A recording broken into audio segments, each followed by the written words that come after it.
Join me. Together, we can rule the galaxy. Destiny and subscribe if you only knew the power of the sports data.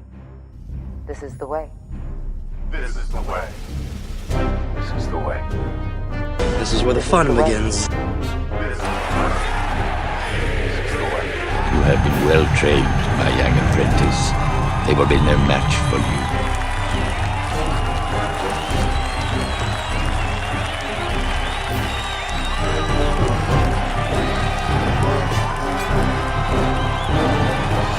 This is where the fun begins. Yes, Master. Rise.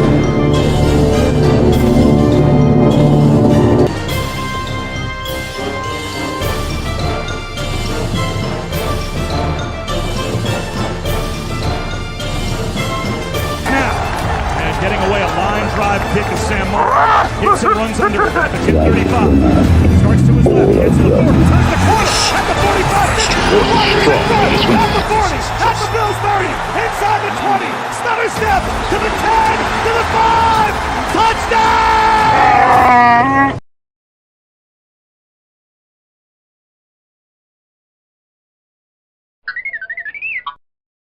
Subscribe if you only knew the power of the sports data.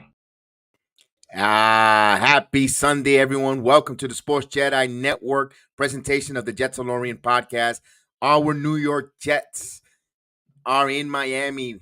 Yes, they're in South Beach. They take on the Miami Dolphins. A lot of situation, a lot of storylines coming out of this game here this afternoon early. First and foremost, the weather has cleared up here in the Florida region. All day yesterday, we had nothing but downpour of rains, tropical storm-like weather. There is some wind, a lot of heavy wind this afternoon. And of course, that's going to impact the throwing game of both of the teams. The field conditions look like it might be a little soggy, but they have good drainage in Miami. Today we have the inactives. Let's get right into that. We're a few minutes away. We're about 10 minutes away before the kickoff. And of course, we see the inactive for the New York Jets. You're going to have, as we get that going underneath the ticker, you're going to have Warren, Mitchell, Brownlee, Carl Larson, Marciano McCray, Ball, Bryce Hall, and of course, Brett Rippon. Miami is coming in walking wounded. Miami, my goodness, that Monday Night Football game really put a toll on them. And my God, they have a lot of people out, starting with Tyreek Hill, Xavier Howard, Javon Holland, Deshaun Elliott, Robert Hunt, Connor Williams. So they are a walking wounded. This is an opportunity for the Jets to take advantage here. Although Vegas likes Miami by 8.5 points. Remember, bet with your head, not over your head. And the over and under is 35.5. I had it at 7 when I first did the ticker, but I just watched it. And just watching it up, just before we went on the air, the line went up for a 1.5 there. So personally, I think the Jets going to play their rival stuff. Listen, this team's, no matter how bad the Jets have been in the years past or how down the Miami Dolphins were, these two teams always find a way of splitting. They're just natural rivals. No matter what, if you look at the history of their season, this is pretty much their 56 and 57 and one tie between this franchise historically. These two teams rarely sweep each other. We saw Miami went into MetLife on that Black Friday game and totally embarrassed the Jets. You know the Jets are going to have a little bit of that payback mentality, especially the Jets seeing what the Titans did to them on Monday night, and they're reeling injury-wise. They're scuffering. They know that how much of an impact their season is. They have a grueling schedule after the Jets. They have the Cowboys down there. They got the Ravens. They got the Bills. So I like the Jets here this afternoon to make it a close game. I don't know if they're going to pull it out, Jet fans. I'm going to be totally honest. I'm not going to sugarcoat it. Yes, I'm here wearing green. I am a huge Jet fan, but I don't know if the Jets going to pull it because of the wild card factor in Zach Wilson. This is Zach Wilson. You could arguably say with all the reports out there that Aaron Rodgers has been cleared medically to return on the field. He had a one-handed interception on the scouting team. All indications sounds like Aaron Rodgers is going to give it a go. Looks like he might be under center, especially if the Jets somehow wins this game. And makes me wonder, this is Zach Wilson's last ever NFL start. I don't know if he's going. We don't know what the future holds for Mr. Wilson. If he goes with another team and he has the opportunity to win the starting job, he might be a backup. So might be his final NFL start in the league. And I think he's going to try to ball out. What concerns me is the wind condition, the bad weather. Now, if you're looking at both quarterbacks, who does it help out or who does an advantage?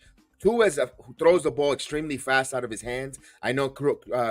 Shout out to Curtis on the Ace Per Head podcast, a good friend of the pod. We saw him last night on the AFC Shakedown. Talked about how quick his release is. Also, he is a very accurate thrower. I don't know if he has the arm strength to get it done in this. If there is a gusty wind on the wind condition, where Zach Wilson in BYU always played with those terrible conditions with either snow, wind, and the element fits more of a Zach Wilson, although it's not frigid, it's not cold. It's going to be interesting. Again, it goes down to the running game and the offensive line. Miami has a very, very injured offensive line. Are they able to run the football at the Jets with Mostert? Only time will tell. With Quincy Williams making plays, Jermaine Johnson, Brees Huff, Franklin Myers, Mosley. There's a plethora of great talent in the Jets defense. I think this is a game where the Jets defense have to do the heavy lifting, set the tone, and if the Jets play ahead in the scoring wise, look for them. That's when they're going to have advantage. If they get down by 10 against this, we could tell you at times this Miami is a high-powered offense. It's going to be a tough task for the Jets to try to get back into it. Look for Brees Hall to try to control the running game. I think Dalvin Cook will have a really good game. You know, he's a native of Miami. He's going back home. I think Cook, when his limited times of carries, is going to put some positive film. Also, he's playing for a contract next year. There's only 3 games remaining. At 4, including today. He has to put something on film so his agent could tell other franchises around the league. Let's face it, he's not coming back to the Jets. So if he wants to continue in the league, he has to put something that he has something left. And his agent could spin it where the Jets didn't utilize him well. This is the Jets' 14th different offensive line, 12 and 14 games. That's too much inconsistency, too many changes. As you say, 11th new starting offensive line in 14 games. That's a lot. That's a very inconsistent. There is no cohesion. There is no, of course, injuries. I think Elijah Vera Tucker's injury really hurt the Jets, similar to last year. That was a big gut punch. You know what? Next man mentality. They have to protect. They got to give Wilson enough time to throw the football. But one thing that really concerns me and bothered me all season is the inability of them to control the tempo with the running game. This offensive line has gotten no push, has not opened any holes, and Brees Hall at times was invincible, and now he was invisible. I gotta see something in between. I need a consistent Brees Hall running the football, controlling the time of possession. You gotta have to play ugly, control the line of scrimmage, the time of possession, and have your defense going and pretty much make stops. All right, so here we go. We're ready to go the watch along. I try to get a ticker, but football for some reason I can never find a ticker. Miami 9-4. They have fallen from the number 1 seed to the number 2 seed, and actually with a loss today, they could just drop down all the way down to number 3. Chris, salute Chris.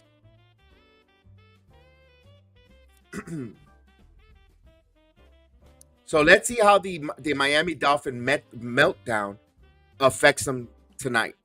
Remember, this is a short week for Miami, divisional rival, where you pretty much split. A lot of injuries, no Tyreek Hill. There's a lot of negativity towards the Miami Dolphins side.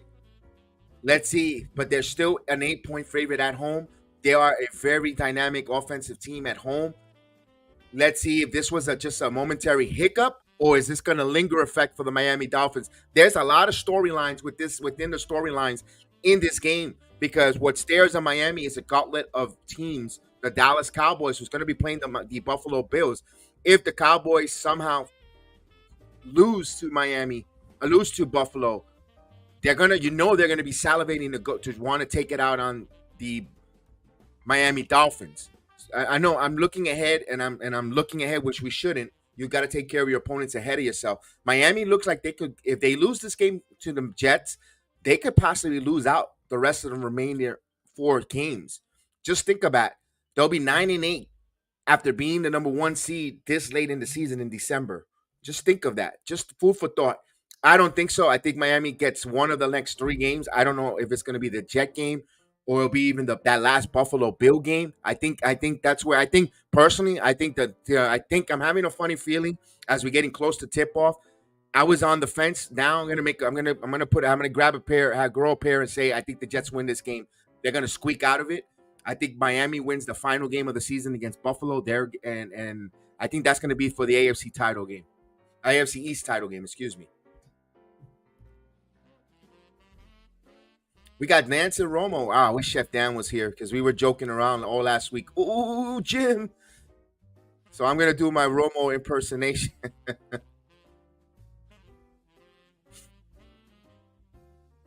Of course, Jets wearing their green. Let's go. The sun is out in South Florida, in Miami Gardens. Beautiful Miami Gardens. Salute to my cousins that are at the game. They forgot about their cousin here to weasel them a ticket, but it's all right. Oh, good. Have fun.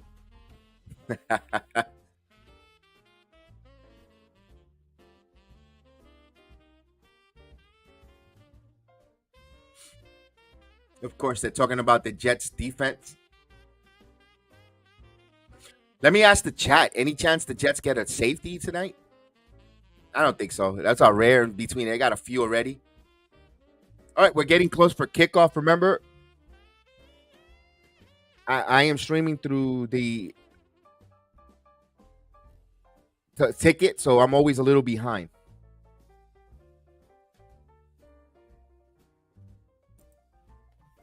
Oh, what happened here? All right.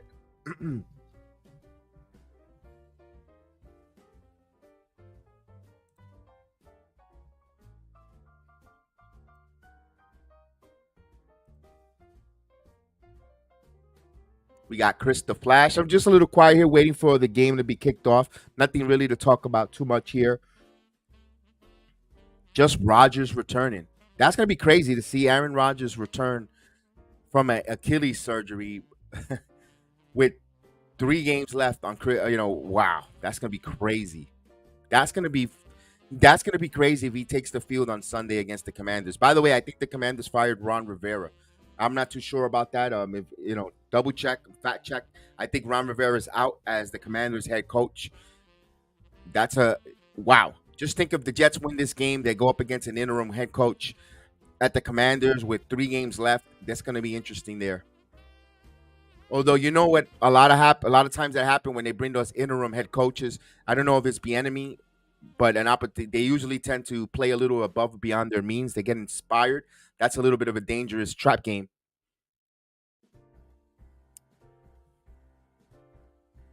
As we saw the Los Angeles, San Diego, I always call them San Diego, the Chargers firing their head coach and general manager. That was well overdue. He was a brutal head coach, and not only that, he was hired because of his defense. He was a defensive coordinator who had a lot of high praises, and that display against the Raiders, the amount of points they gave and how bad their defense was, it warranted him to be dismissed of his duties. That was bad. That was a bad display for Staley. Wow.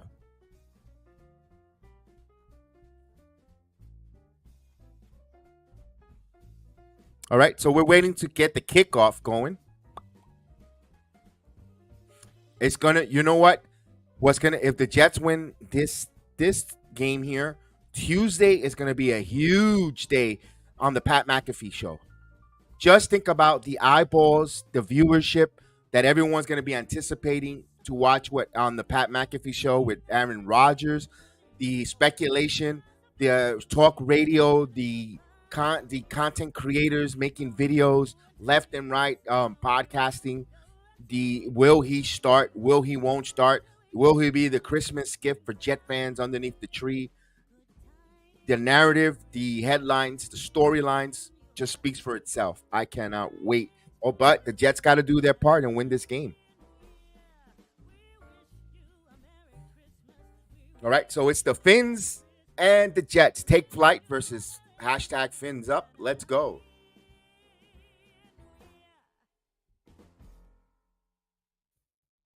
Here's Mike McDaniel with his daughter and his wife. Oh, that's cool to see that. As much as that the nerd McDaniels gets ridiculed and made fun of, that's cool to see. I'm still waiting for the ticker. No ticker yet.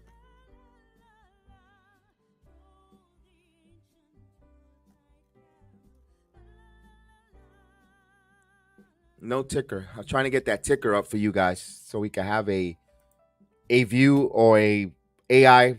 But I guess football, for some reason, this season hasn't been kind with that. I guess in the off season, I'm going to try to design one.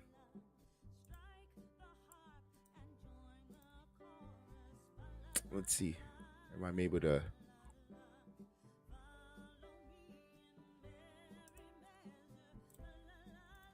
Let's see if I'm able to get that out of the way here.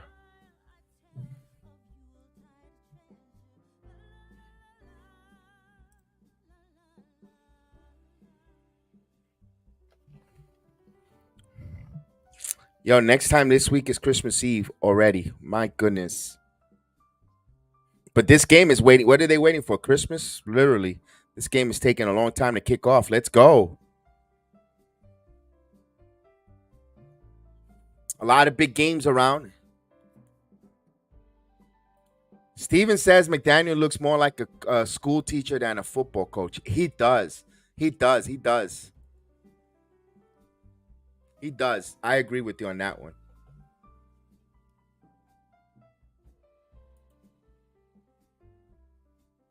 So the Jets are 5-8, 9-4 Miami. Let's go. The teams take the field. Let's do this. And let's see if I can do that. Here we go. Remember, this is going to be a little ahead of us, a little bit way ahead of me. For some reason, when you stream. Let me get that here.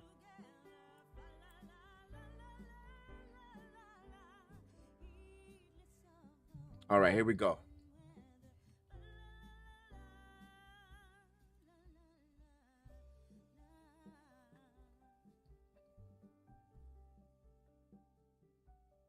Man, Miami, I'm still behind. So remember, the scoreboard is always going to be a little bit ahead.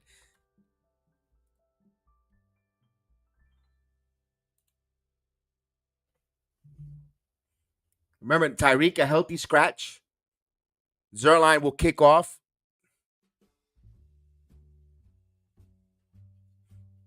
So the Jets the first, so they'll get the football at half. There we go. The kick, it's going to be a touchback. So typical touchback, 1st and 10 on the 25-yard line. Here comes the Miami Dolphins, of course, in their white uniforms. Jets are in their green. Tua Tagovailoa. He's first in the NFL in passing yards. Let's go. Jets defense gets some sacks.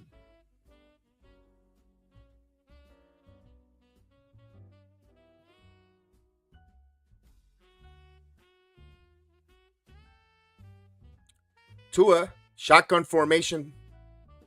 Moset goes wide here, so we have an empty backfield. He quick throw to Waddle. Waddle now, and Waddle gets 7-8 yards on first down. So it'll be 2nd and 2 now.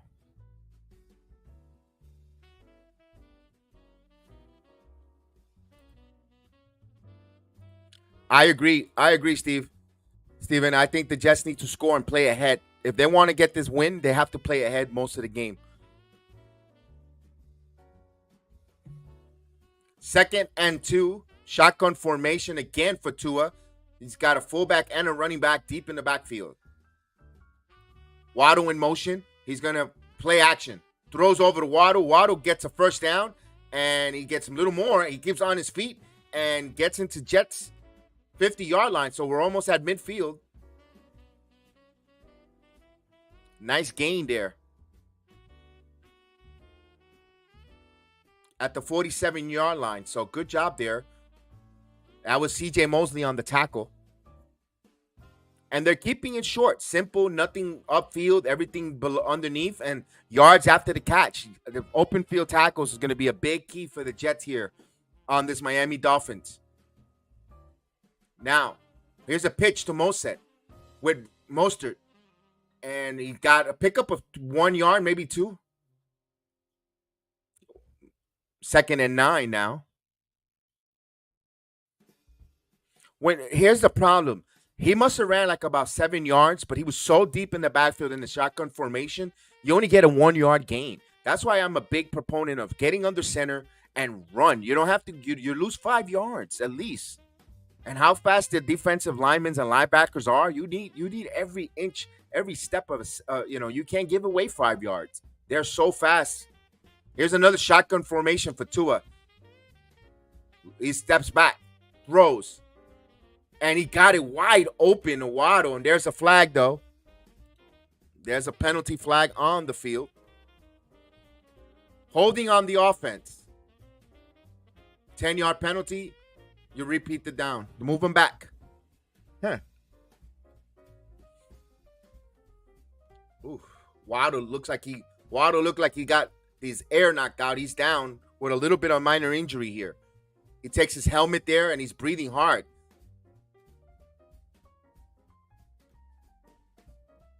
Okay, there was a little bit of a hold there. Okay, on Franklin Myers. Waddle. He got hit. Where did he get hit at? He got pushed, but it looked like they got the wind knocked out, hitting the turf or hitting on the ground. It wasn't anything with a helmet. He looks like he just got this air knocked out of him. He's holding his chest though, breathing hard. I hope he's all right there. Looked like he's having a hard time laboring and breathing. So there's going to be an injury timeout.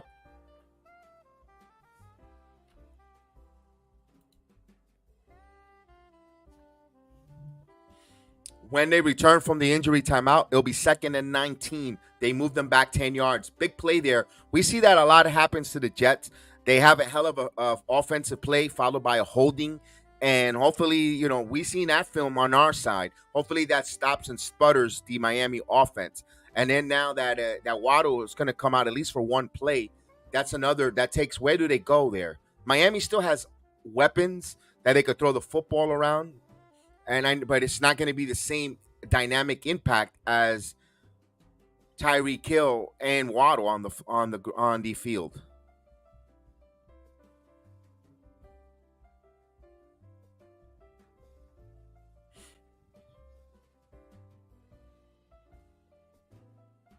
All right, we still have that injury timeout.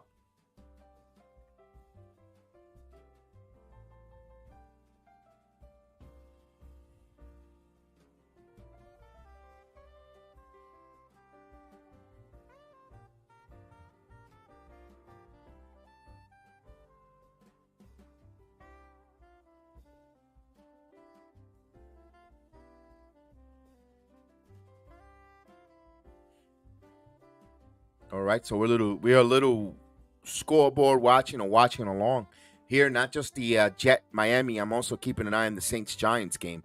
3rd and 7, Giants trying to take their opening drive down and get some kind of points.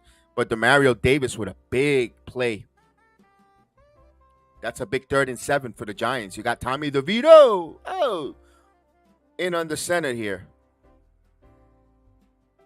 They're in a long field goal range now on 3rd and 7 for the Giants. DeVito loses a sack. DeVito moves around. DeVito moves again. DeVito moves forward and puts him in field goal range. So Tommy DeVito, moving around in the pocket. Bada bing, bada boom, sets up a field goal.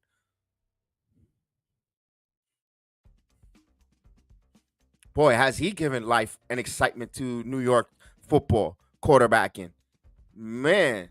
And this guy right here said he was going to be special back in August. Look at the film, look at the watch along between the Jets, Giants, and look at the praises I gave Tommy DeVito. Shotgun formation here.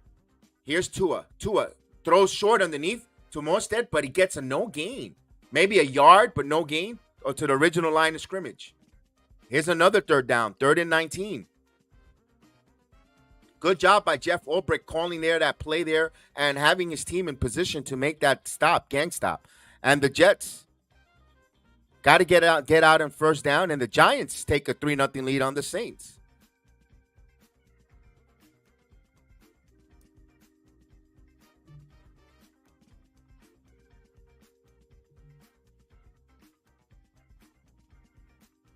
Shotgun formation, 3rd and 18. Empty backfield. Tua looks, throws short underneath.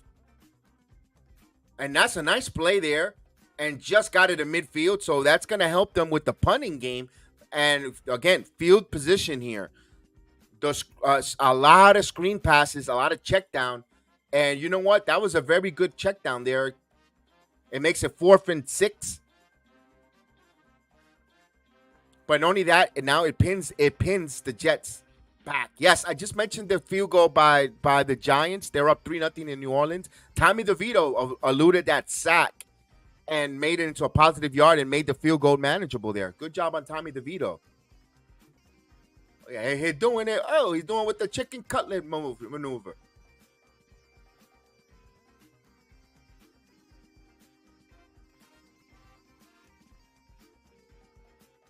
All right. So the Jets will go on offense. Zach Wilson, who was named AFC Player of the Week last week. Yes, I'm not making that up, folks.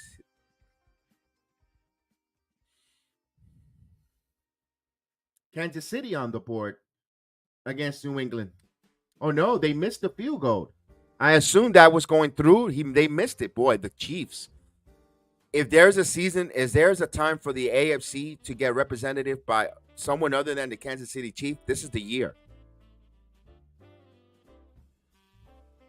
That's why this is why I hate to say this we saw that back in 2015, the year with Ryan Fitzpatrick and the Jets losing that game in Buffalo at the end of the season, where when you had Brandon Marshall, Decker, they had a hell of a team, and they don't get into the postseason where the AFC was wide open, an opportunity to the Jets to actually make a Super Bowl appearance, and they don't even get to the postseason. This year is the same kind of scenario, which it kind of pisses me off losing that game to the Patriots, losing that game to the Raiders, laying an egg against the Chargers. Those games are going to come back to bite us and really get us irate. Because if we just had a confident offense and just pick up two or three more wins, we're talking about in the postseason, possibly with Miami, possibly could be this game right now could have been a first place situation game right now. But would have, could have. If my aunt had ball, she'll be my uncle. So I can't sit on that. I just got to keep it moving. But just think about it in a multiverse or a what if world where the Jets will be in this game this afternoon. Damn. Look at it. Giants defense. They're just swarming us as well. Giants defense has gotten much better week after week. Martindale and company, that team, they started off a little shaky, of course, bringing in the rookie corners and Ojolari and Lawrence and company. They're playing well. That Giant defense is playing really well, giving them their flowers as well as we watching both games here. That's going to be a dogfight. I don't know who's going to win that one between the Saints and the Giants. That's because Derek Carr has been abysmal. All right, here comes the Jets on offense. Of course, the score play is always ahead of me, big time. Here's 1st and 10 now. Under center is Wilson. Rucker. Now he's gonna run it to Hall. Hall cutting back, picks up 6 yards there. Actually, 2nd and 5. That's what you need to do. Control the line of scrimmage. Get on 1st down. Run the football. Get a lot of yards there. Set up for 3rd and short, 2nd and short. And now that's how you move the chains. Wilson back under center. Wow. Back-to-back under center plays for the Jets. You got Conklin in motion. And here's a run by Hall. But Hall loses a yard. So Bradley Chubb. You know what? I agree with you, Steven. Thank God we did not get Derek Carr. I know everybody was like, no, Carr is younger, yada, yada, yada. No, but Rodgers is a Hall of Famer. Despite the fact he injured his leg and he's 38 years old, he's actually more compelling than Carr right now. As the Saints are going to punt. So they go 3 and out. Here's a big 3rd and 6 for the Jets. Can they convert? Shotgun formation over Wilson. Play clock at 3. Now, Wilson back to throw. Throws underneath. Fires. 1st down. It's a 1st down to Gibson. So the Jets convert on 3rd down. Something they have not done all season. They're last in the NFL. Converts a nice hook. A nice hook pattern here to Gibson. And good progression there. Good progression. Good throw there for Wilson. Usually he sails those off. But no, a little more accurate there. So they move the chains for the New York Jets.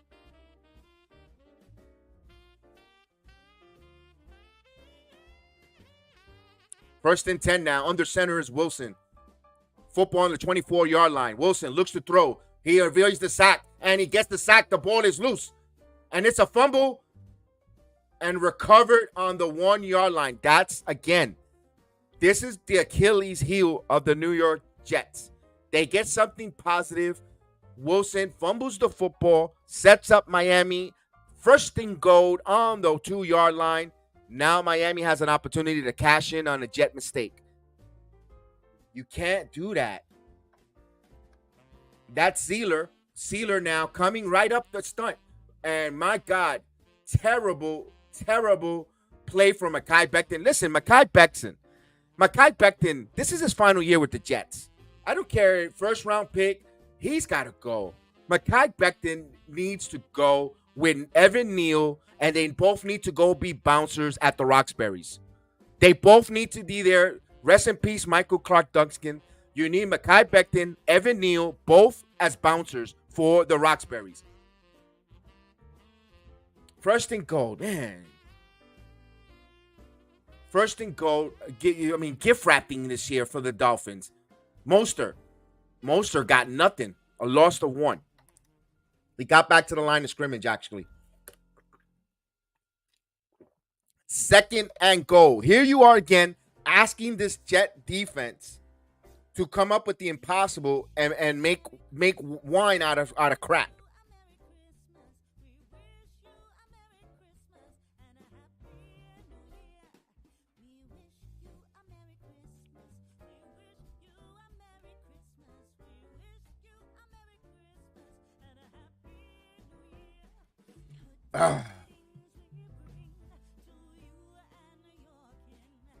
Mostert again. Mostert got stopped.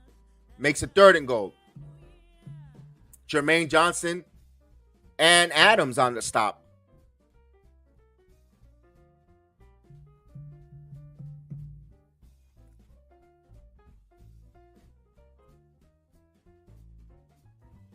And there's a hold right there, right on Jefferson from Cotton. They don't see that hold. Blatant hold right there. Here's 3rd and goal. I don't know where these officials get there, where they go. That the NFL optical or eye doctor plan is the worst in the whole nation. I thought the umpires were bad in baseball. There's a touchdown by Mostert. Wide open.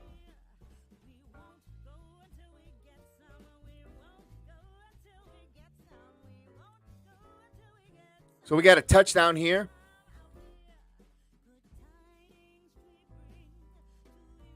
You can't give those gifts. You can't give those gifts. You put the ball there on the 2-yard line.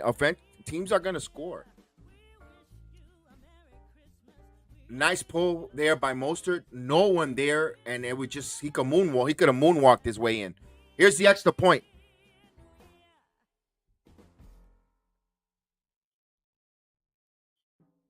And it's good.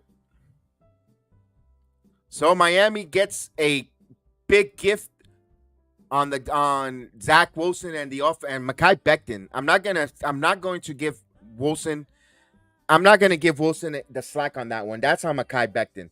Mekhi Becton didn't even make an attempt to stand in the way of and allow, out of all people, Ziegler to come in and get that. I mean, come on, Ziegler? Really? Mekhi Becton, you can't block him? No.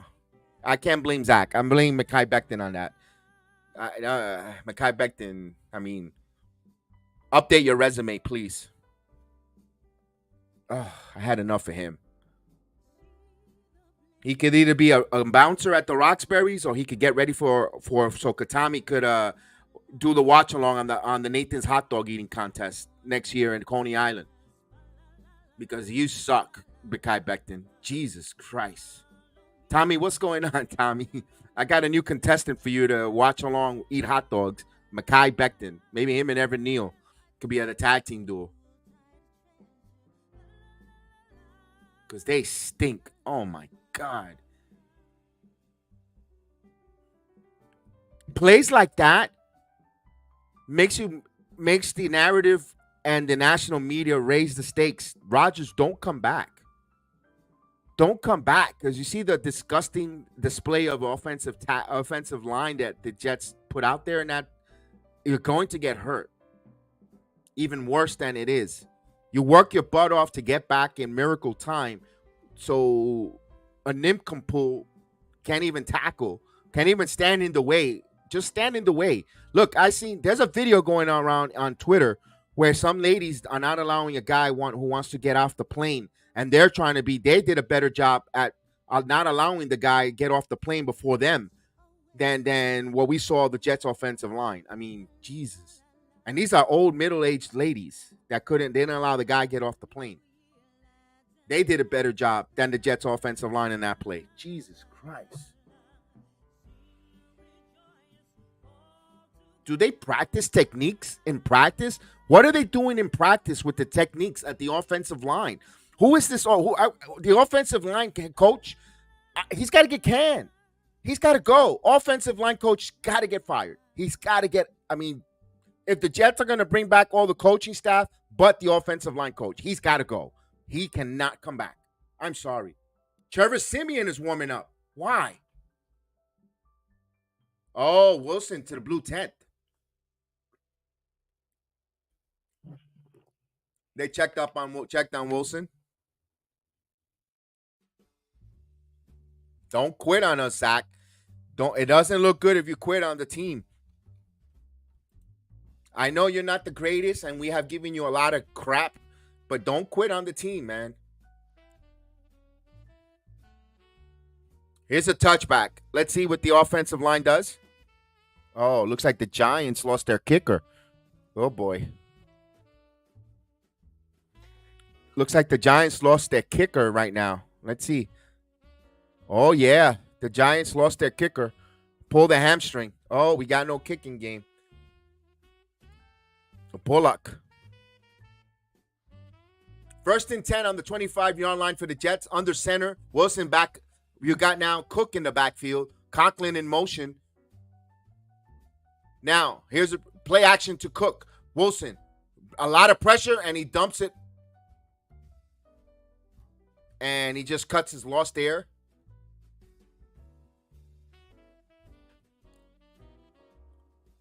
I know that they were stacking the box on Wilson there and the Jets. And it's typical second guessing there.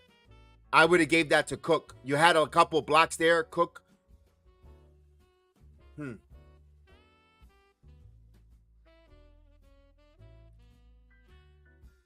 2nd and 10 now. Now there's the typical Jets warts kicking up here. Under center, Wilson. Now he'll give it a Cook. Cook. Picks up 5. Couldn't you have ran that on 1st down? It would have been 2nd and 5. And now you had an opportunity if you wanted to go play action, run the ball. Again, play calling. Nathaniel Hackett, another one that you could really look. Listen, December 23rd is Festivus. And you know me, when I do the channels, I do Festivus, the airing of grievances. Yes, it's a Seinfeld, but I love to do the airing of grievance. You bet your ass that Nathaniel Hackett will be in Festivus. He will be part of my Festivus roast.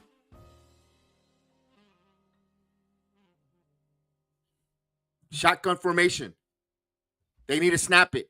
Wilson, 3rd and 6, throws, stays in the pocket, and he gets the 1st down, Conklin. But there's a freaking flag. Here we go. Here comes the damn holding. Here comes the stupidity with the officials. Let's go. Send them back.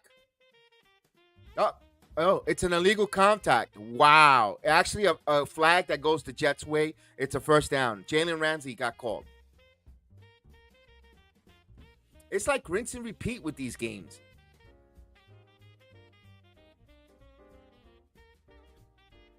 Jets move it. 1st and 10 now. Zach Wilson is under center here. You got the running back, Cooks in the backfield. Play action to Cook. Throws. Throwing it, airing it out. And that's a caught. No, incomplete. Butterfingers. Conklin. What have we seen that a lot? Jets receivers can't just grab them. Grab the football like you're grabbing a pair of boobs. Grab them. I mean, you guys are a bunch of pervs. You guys see boobs, you're grabbing them. Grab the damn football like a pair of boobs. Grab them.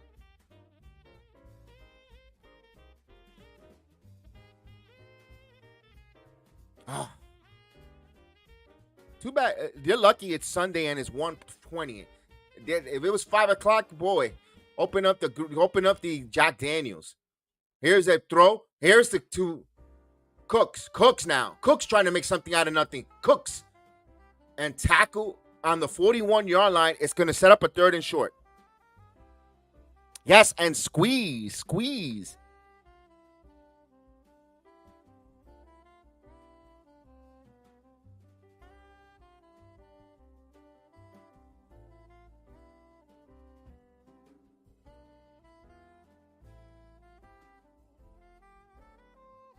Oh, hands in the face. Where's this flag on that? Hands in the face, the helmet turn. 3rd and 4. We should have had a 1st down there. Terrible call. 3rd and 4. Wilson throws, steps up, incomplete. Eli Apple made a play. Apple staying in front of Gibson. Well, that's a clean play. Clean play, ladies and gentlemen. That's a clean play. Good job on Eli Apple. That was a good throw there. I haven't seen them going at all to Garrett Wilson whatsoever. So here's Mostert with a punt. As the Jets trail 7-0. What else is new?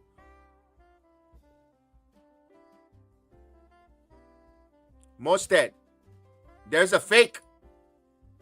And the Dolphins sniffed it. Listen, you're down 7-0. Punt the damn football. You have a weapon in Mostert. Punt the damn football. You have a defense. Pin the Miami Dolphins back. Miami Dolphins, they're looking to just do dinking dunking. They're not going to open up the field. They don't got Tyreek Hill. This is a terrible. Again, this is the type of crap that's going to get and the coaching staff is coming back. But this is the kind of stuff that you want to see your coaching staff go. Instead of evolving and getting better in your coaching decisions, each week and week they're coaching dumber.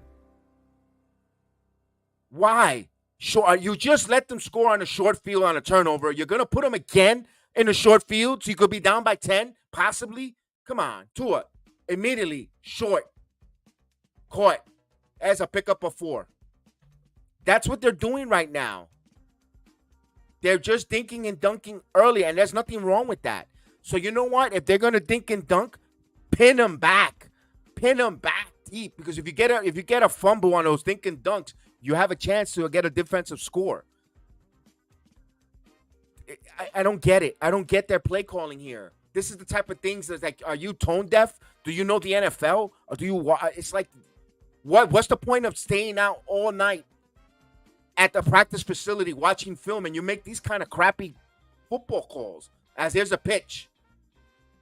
A-Chant, and he picks up 1 yard. It'll be now 3rd and 4.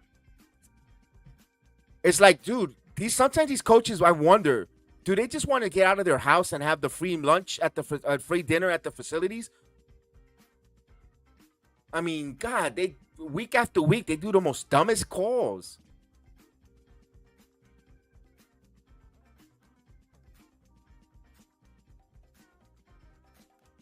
And they get recycled as coaches throughout the league. Yeah, and like, seriously?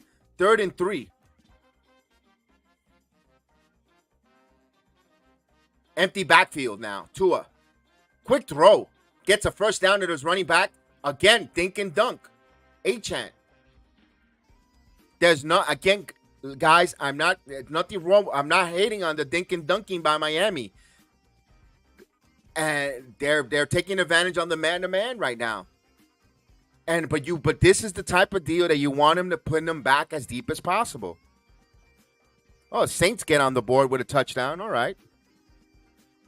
They take a 7-3 lead on the Jets. Kirkwood.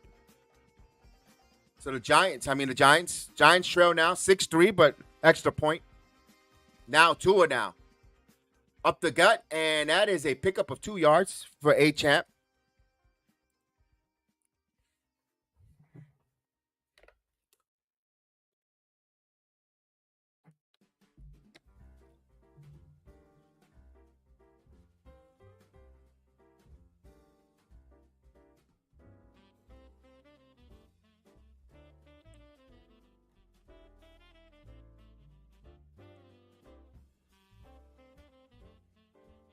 All right, this is the 2nd and 7. 2nd and 7 now. Shotgun formation for Tua.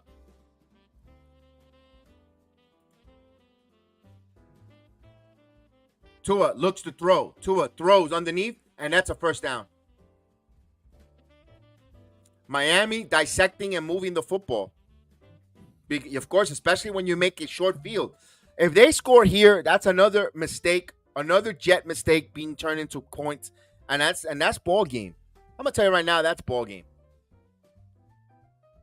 If Miami goes up 14-0, that's game, and that's not even, and we still got 3 quarters, but wait a minute, it's 3 quarters left to play. Not the way this, I've seen this film before.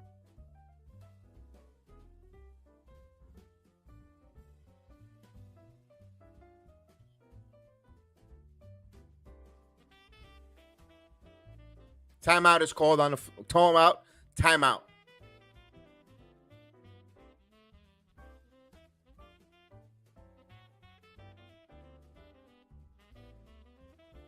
Houston up on Tennessee 6-0. I mean, Tennessee up on Houston. I said it backwards.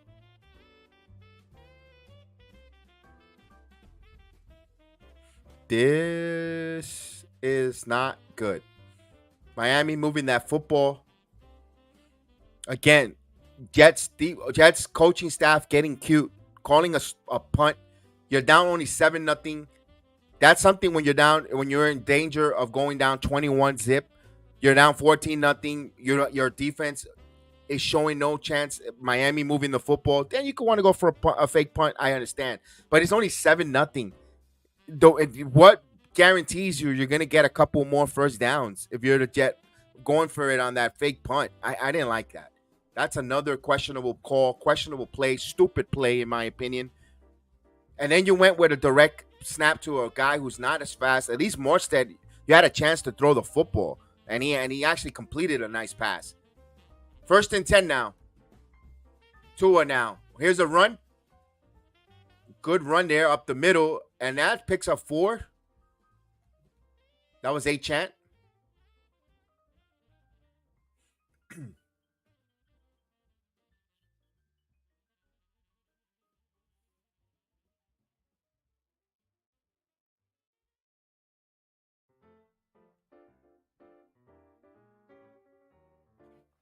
All right, here's a 2nd and 5. Big 2nd and 5 here. Jets trying to hold it here and possibly down by 10. While Miami looking to add that touchdown. Now, pitch. A-Chant, and he gets a first down. It'll be first and goal on the 9-yard line, but wait a minute. Here's the wet blanket. Here's the flag. It looks like it's going in a holding vicinity against the Dolphins. Wet blanket situation. Offense on the offsides on the offense. Lined up in the neutral zone. We got an injured Jet on the ground. Ah, darn it. Injured Jet on the ground.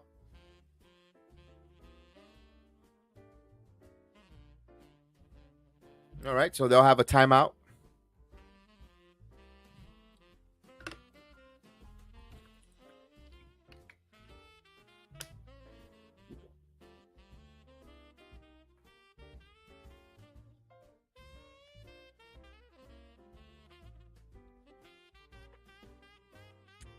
I'll give you a quick update on the Giants. Giants 7-3. They trailed the Saints.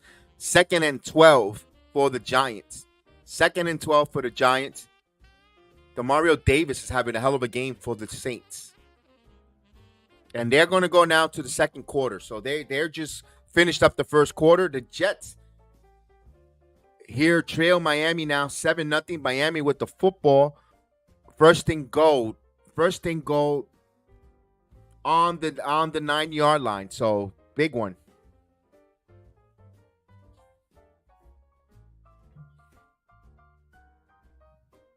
Oh, actually, no, it's a holding play. So I take that back. I do apologize. It's holding, so they'll back them up. The ball will be on the 20-yard line, so it's not first and goal. They'll back them up. It'll be 2nd and 11 for the Dolphins.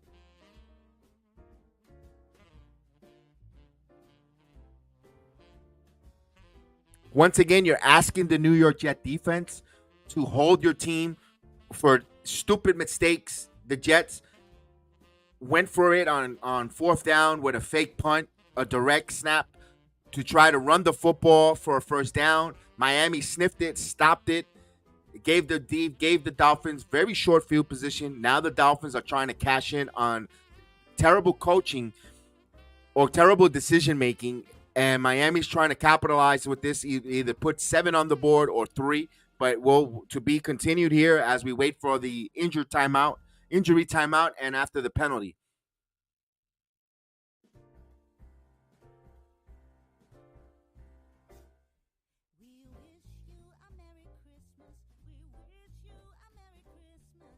I'm waiting for the timeout. Remember, I'm always a little bit behind at streaming these days.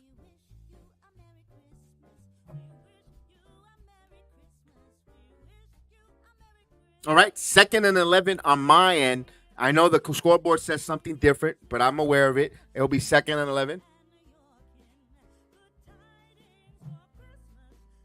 Shotgun formation. Tua throws. Mostert. And pick up a 1 yard there. We'll set up 3rd and 10. Let's take a look at the offsides there. That was a lot of controversy. Oh, yeah. The ref is telling him to move back. Okay. And he chose not to look at the officials. So, you know what? At least the officials waved him. You didn't see that in the Kansas City game, but you saw that in this one. I know. And now Robbie Chosen checks in. Make sure he's not offsides. It's 3rd and 10. Game clock down to 2. And we get a flag. We get a false start. So back him up. This is 3rd and 15. Big 3rd and 15 here.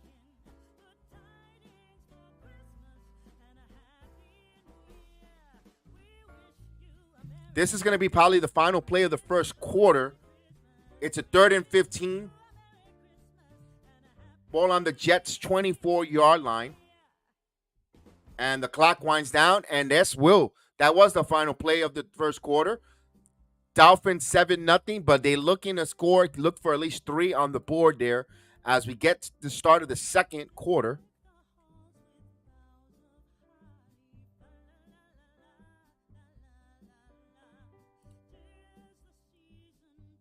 All right, let me update that.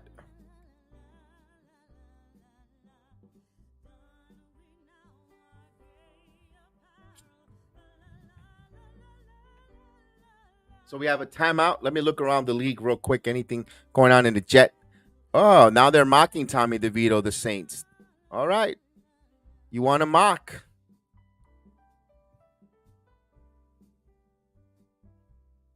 As the Giants will punt here, trailing 7-3.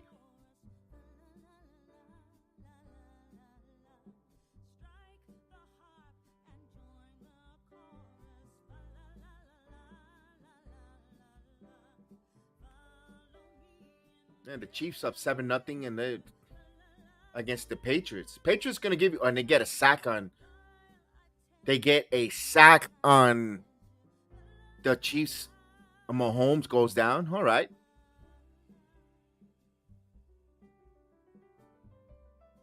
Wouldn't that be something if the Patriots pulls up an offset and they beat the Kansas City Chiefs here?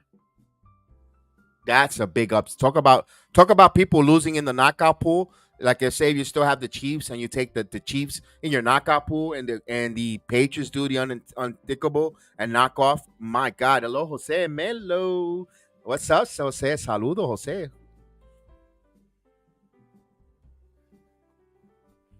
All right, so I'm waiting to come back here on the 3rd and 15 here. Now, can the Jets get off the field? No, please. No holding, no illegal contact, no roughing the passers. You gotta, if you're the Jets defense, you gotta get off the field here. Don't put self-inflicting penalties here and continue this drive for the Miami Dolphins. Miami Dolphins made a couple mistakes of their own. We'll see.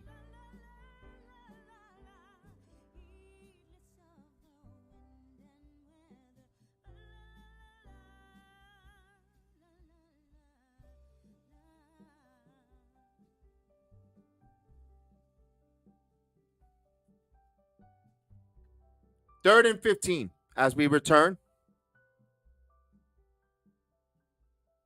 I heard that. I read that this morning. I mean, that's they're chilling. Get a free meal out of the Coens. Tua throws down the middle, and going to be short of the first down. That'll be by 4 yards. It'll be 4th and 4. All right, the field goal team is coming out. Sauce Gardner on the play. Let me ask you this, Jose. You think Yamamoto had they catered a caridad? We know Steve Cohen's wife is Puerto Rican. Maybe they got, some mofongo there for him. 4th and 4. They're going for it. Wow, they're actually going for it.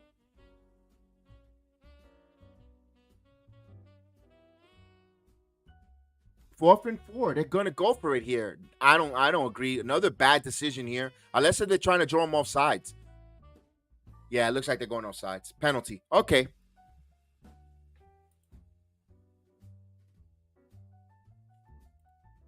They were trying to draw the Jets off sides. You know what? Smart move there.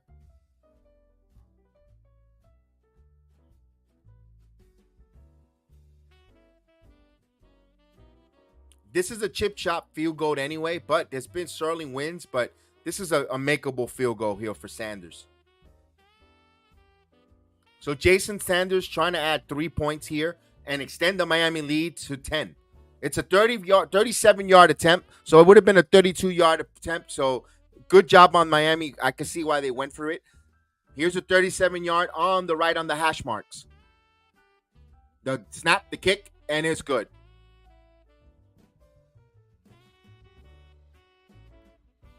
So 10-0 Miami.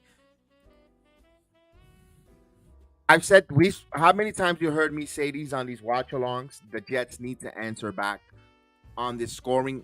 They need to come back of their own, 3 or 7 of their own. They need to answer back. 90% of the time, they don't answer back. But they need to answer back.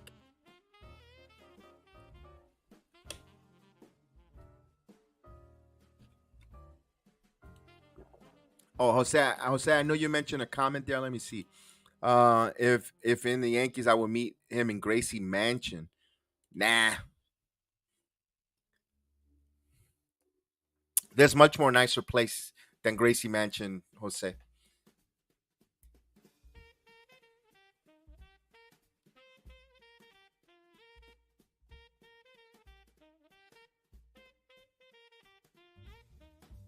You know what you make? You know what Yamamoto should? You go to Yankee Stadium. You bring out the best chopped cheese sandwich and have him eat it. This is New York.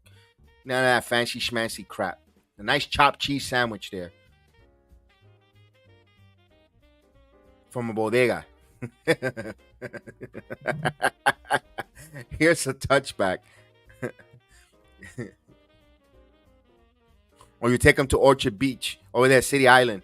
Take them to City Island there, to Johnny's or Seafood City. Or Tony's. Get the clam chowder. Here's the 1st and 10.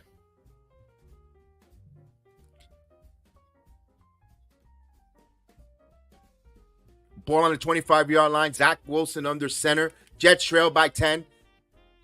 Here's a pitch to Hall. Hall now. Hall gets back. No gain. Actually, they gave him a pickup of 1. To me, it looked like he was back at the line of scrimmage. But what? Oh, pick 6, Case Keenum. Look at the Titans in the Oilers uniforms. They need to bring that uniform back. Warren Moon days. 2nd and 9. The lonely backfield running back is Hall. Wilson fakes the handoff, turns, and he gets sacked. Oh, God. Bradley Chubb. You hear Vince McMahon in the back. No chance. Is this what you got? Ugh.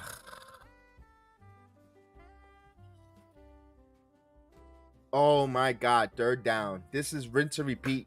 Terrible.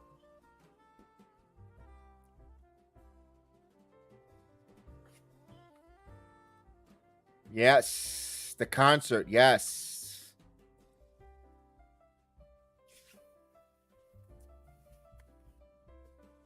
Third and 19. 3rd and 19. They're not converting this. We get whistles. We got a flag. Delay a game. Back them up. Oh, God. This is...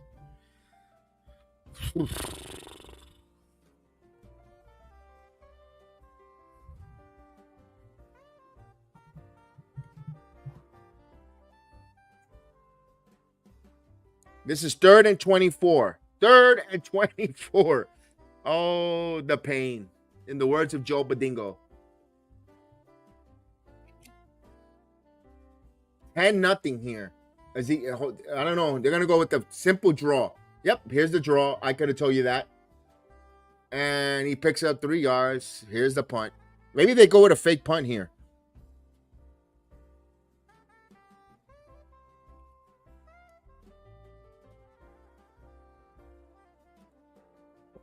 I agree with you. That's the case. They go every year. You know how many Jets fly into the Super Bowl? Except for the football team. Oh, the pain, bro.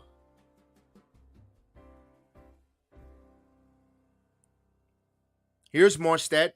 Gonna punt just on the outside of his end zone. There's a nice booming punt.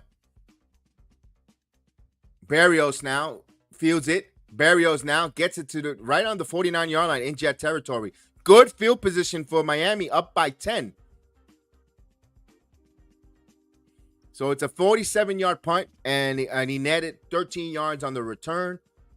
Tua up by 10, and they get the football here, and the Jets offense is reeling, sputtering, doing the same thing they do in midseason form, nothing.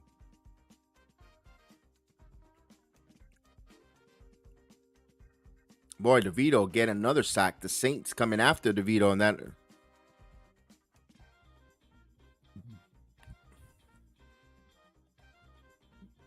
They're having a hard time down in New Orleans. They They trail 7-3. DeVito in the shotgun. DeVito throws in the flat. And there's a flag there. Oh, here's the wet blanket officials. Let's see if they let that play there to Barkley. Watching both New York teams here. Of course, New York native. Negated. Wet blanket. Officials. Wet blanket. Offensive pass interference. Back them up.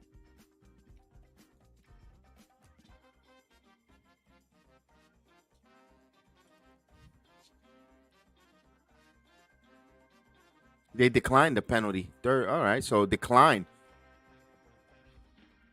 New Orleans declined that, huh?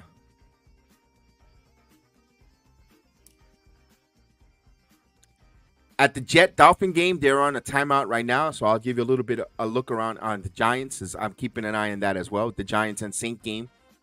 It's a 3rd and 12 for the Giants, so we're doing a little bit of New York football watch along. Of course, you can't put these two together to get even a competitive team, but the Giants been playing well lately. And there's a first down. Darren Waller in midfield to the 50, and he goes down at the 47-yard line. Big play there for DeVito and Waller. Boy, DeVito got himself a weapon in Waller if Waller can stay healthy. And the way DeVito throws the football and playing with some momentum, maybe they got something here. Good job on Waller. Catch in the slot, and he turned it into some positive yards there. Big play for the Giants. So they're in Saint territory there. DeVito throws strike. Beautiful thrown ball there.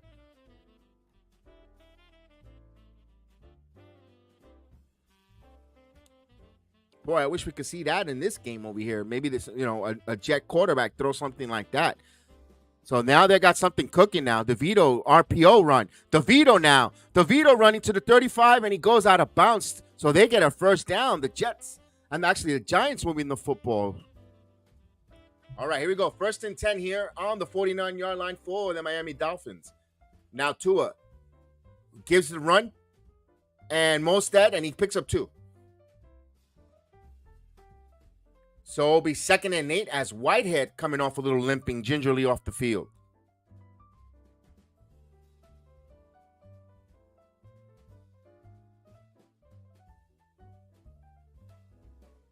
All right, here's a 2nd and 8 from Miami.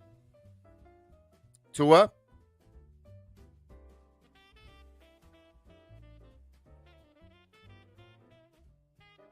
Whitehead getting a 10-2, little limping off. Hopefully it's nothing too serious for Whitehead.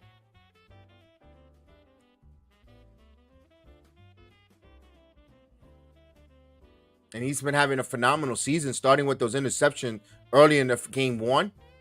But Ashton Davis will come in for him. This is a 2nd and 8 now. 2nd and 8. Tua, bunch formation from the shotgun. Fakes the handoff. He's going to throw in the flat. Here's a completion in the flat, and nice pickup there to Smythe. So it'll be 3rd and 3 now.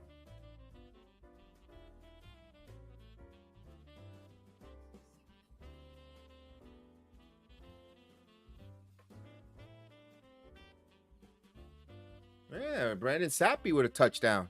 New England on the board.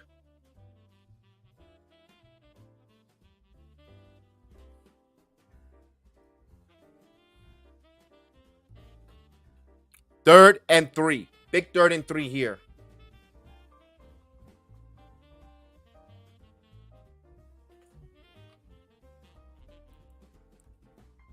Tua stepping up. Tua. And there's a sack by the Jets. Quentin Williams. The big Q.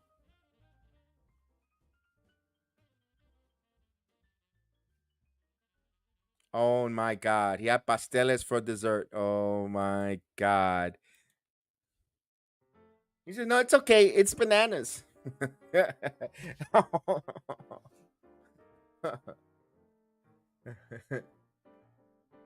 Here's the punt by Miami. Oh, man. My ribs still hurt from Friday. Here's a punt. Fair catch. Gibson at the 9-yard line. So the Jets will start on the 9-yard line as the Giants punt after they made a nice move there, and they're trailing 7-3. So both teams are punting. The story here, the Saints getting to Tommy DeVito and sack. putting a lot of pressure on the Giants quarterback.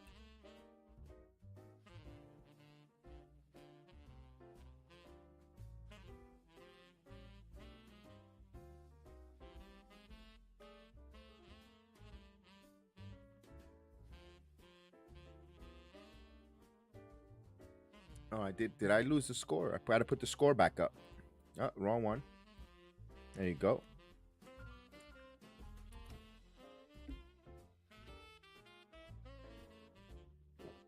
So we're trailing 10-0. The New York Jets offense is not showing you anything. I don't know. I don't know again. What is Nathaniel Hackett mindset? Where was the game plan he had against the Texans? Would like to see that game plan here against the Dolphins, but we're not seeing that there. Also, maybe he tried that and the minute something negative happens, they kind of scrap it. Mekhi Becton being a disgusting blocking people up front, but still stick with it. Stick with what helped you last week against the Titans, against I keep calling them Titans, the Texans. I wonder if he drank some coquito. I don't know. I wonder if he did. If he did, they use expensive rum in the coquito there, Jose.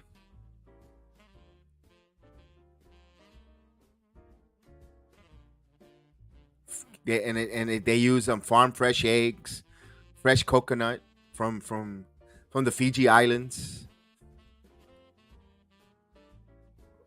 Real vanilla from Santo Domingo, fresh.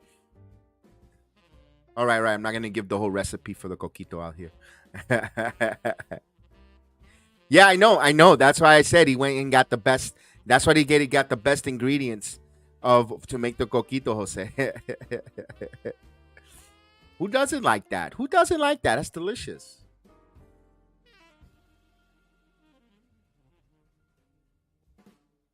Yes. All right. So the Jets with a beautiful 2 yards on offense here. Under center is Wilson. Garrett Wilson in motion. Gives it to Hall. Hall picks up 3 yards. So he goes to the 12-yard line.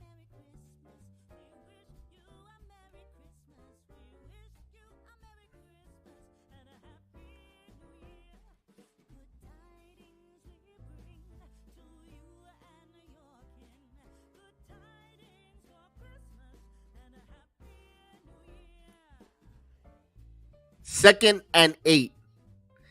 They're talking about Rodgers. I have my thoughts in the second here as man in motion, shotgun formation, Wilson back. Wilson steps up, pocket collapsing, and he just gets it out. Incomplete. Now, they're talking to, Jim. Tony Homo there saying that he don't think Rodgers is going to play. Everyone, all the national media is saying they're not. I think they're giving us the reverse jinx. They want him to play so there could be a story. Saying that he's not, he's not, and feeding into Aaron Rodgers say, guess what? I'm playing. I think that's what they're doing. Here's 3rd and 8. Can the Jets convert? Wilson steps up, sacked. Sealer with a sack. Man, this is ridiculous. Yep, I'm doing a little bit play-by-play at the same as we go there, Steven. They're down 7-3, yeah. Saints on offense, by the way.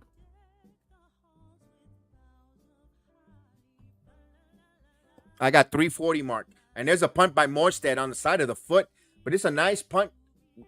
Change field position, but he get it away out of bounds. Good kick there by Morstead. Just around the 43-yard line, 44-yard line.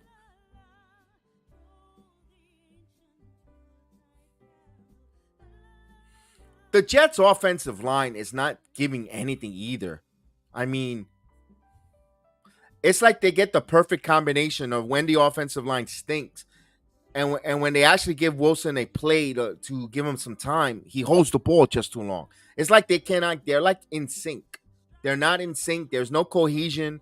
There's no nothing whatsoever. It makes it frustrating. 2nd and 10 for the Saints now. Ball on the 26-yard line of New Orleans as they're. And we get a flag there. So let's see what's going on there. Zach is like a video game player.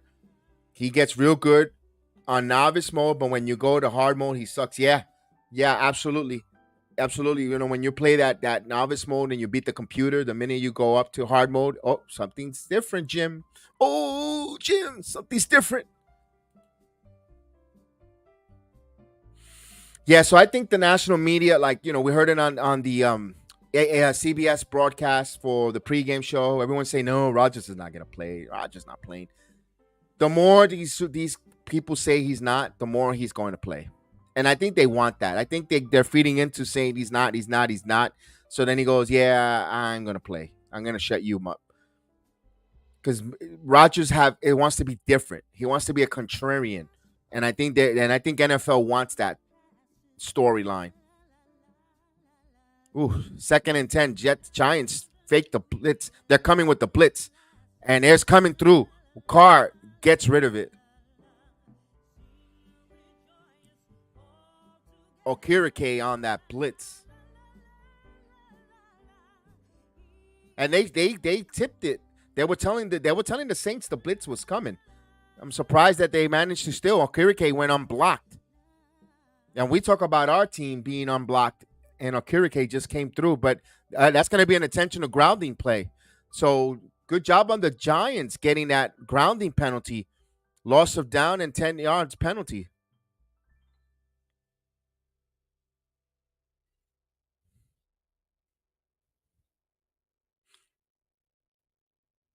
I think the Giants are going to get an interception here, man.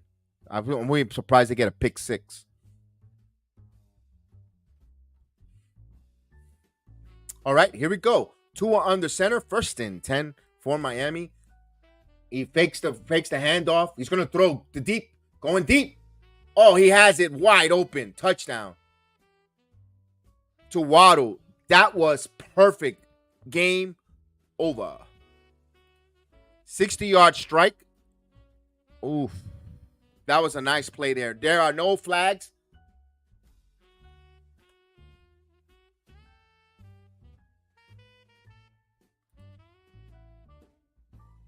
He totally torched DJ Reed there, 1-on-1. And the play action set that up inside and went deep. And that was all set up with all the underneath stuff all game. Good time to call a deep shot there. Good job there. And Tua putting that on a strike. And a punt, the kick is good, and we have a 17-0 lead, and that should do it.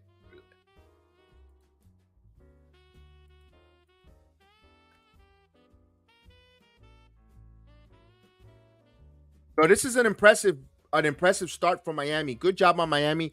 Everyone thought they were reeling.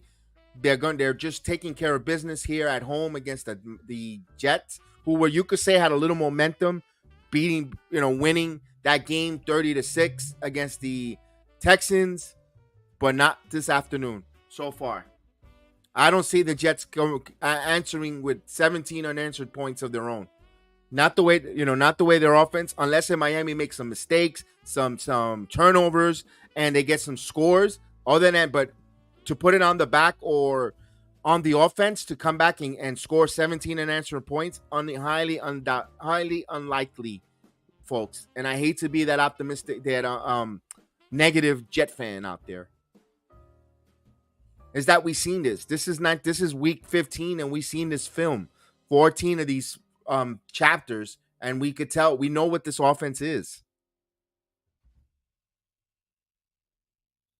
Remember, the Jets were shut out the first half against the Texans last week. Then they went on a you know what, screw it, let's go for it type.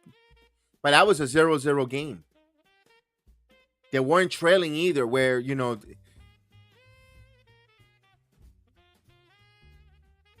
we have a touchback. This is getting out of control here. Will we see Mike White this afternoon?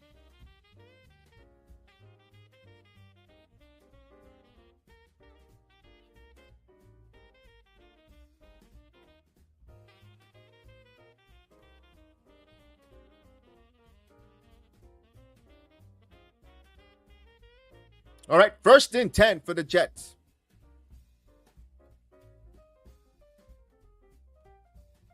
Under center is Wilson. Play action, roll out. And he's going to, incomplete. This is ridiculous.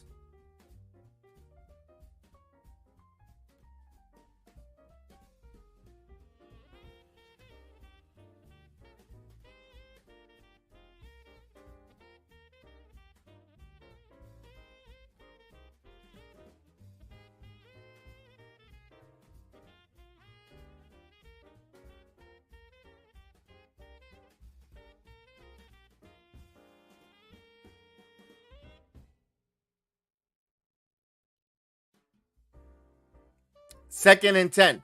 Shotgun formation. Throws. Completed. And it's a pickup of 5. It'll be 2nd and short. Lazard, the lizard, getting involved.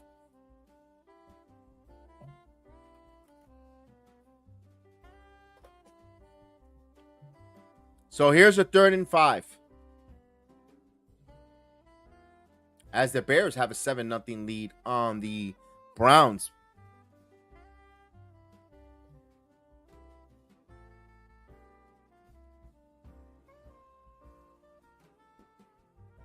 Third and 5.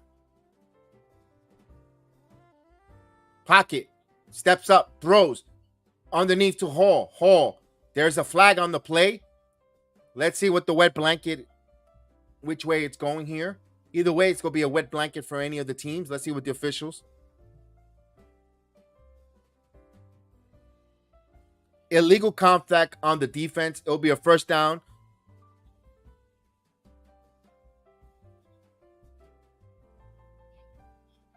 Now, Tommy DeVito got hit with an intentional grounding.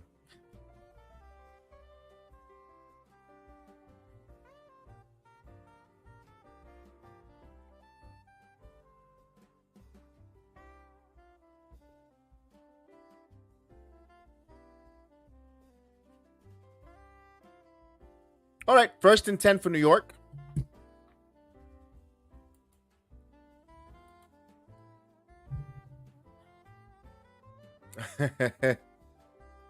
Wilson, back to throw. Wilson throws over the middle.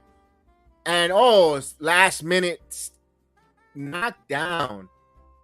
Elijah Campbell, good stop there. I think it had a little bit of too much wobble in that throw. A tighter ball, I think, would have got there just by a hair of a second. But good defensive stop there. Big play by the Giants there. Oh, no, wait a minute.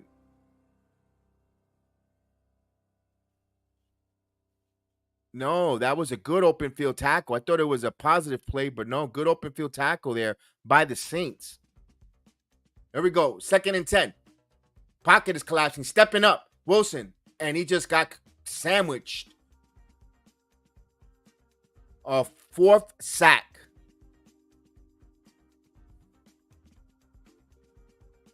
Third and 12.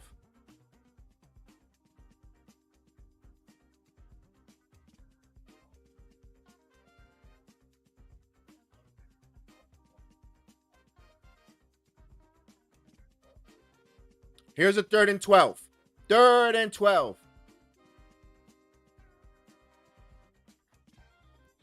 All right. 3rd and 12. He has not gone to Garrett Wilson one bit. Blitz. Wilson running for his life. He's going to throw. Incomplete. Oh, God. This is... We got a penalty. We got a penalty flag. Here's the wet blanket. Let's see what the wet blanket.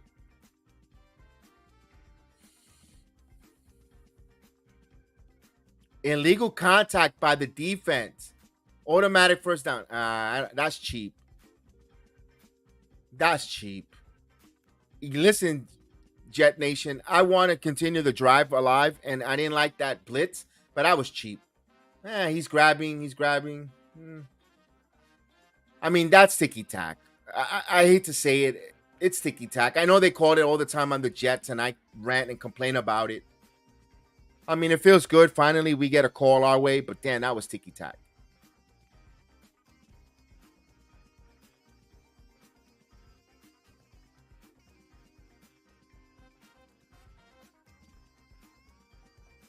Oh, they picking up the flag because he was outside of the pocket.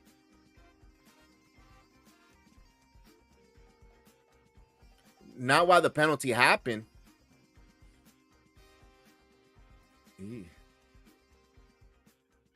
Hey, I complained about it a minute ago. Just stay with it. Pick up the flag. I'm okay with it. It's not going to change nothing there. It's just going to... Here's the point. I mean, I feel like a defeated Jet fan right now. Barrios tripped up and got to the 20.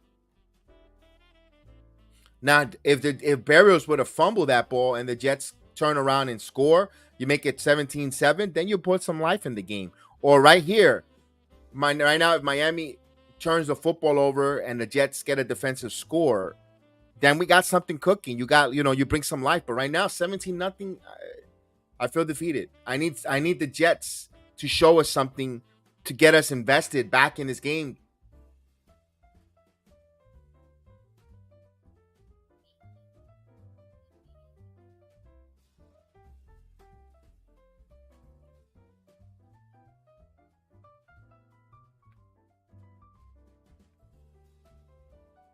Okay. This is unreal, fellas. It's unreal. I'm trying to be really want to see what the Jets could do here. And Trevor Siemian isn't gonna light it up either. I don't think Trevor Siemian is gonna light it up. And you can bring in Rippon, who is the third string. I guess it's a controversy play there with the Saints. Play there. I know the Giants have the football. 2nd and 7 in midfield. And they just get into Saints territory. It'll be a big third down.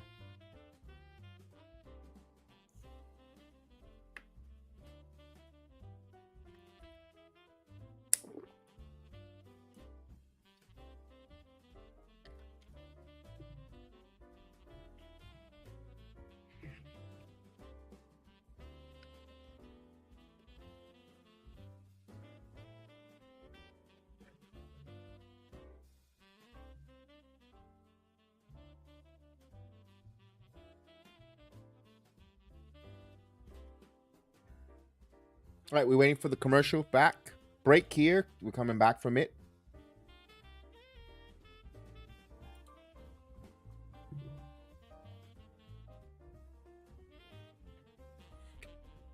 The Giant game, 3rd and 5, 1:25 before halftime. So the Giants are trying to get on the board before halftime. It's a big 3rd and 5.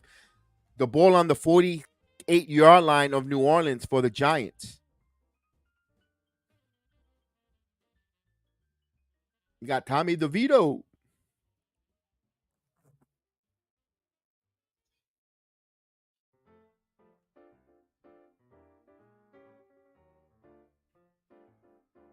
But here, 1st and 10 now, 20-yard line for Tua. He'll pitch it to Mostert. Picks up a 3 yards there. And 4th down on the Giant game as Breida ran with the football. 4th down. So a little double action New York football. 4th and 2. So the Giants look like they're going for it on 4th and 2 with 1:19 here. 4th and 2. Are they trying to draw them all sides here? But here in the Miami-New York game, 2nd and 7.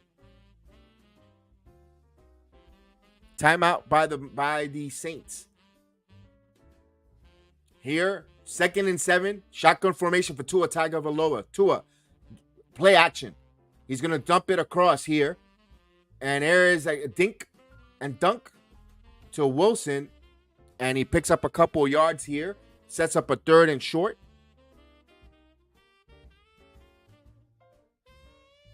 Third and 4. Clock continues to run. We're close to the 4:20 minute before halftime. Jets got all 3 of the timeouts. Miami has 2.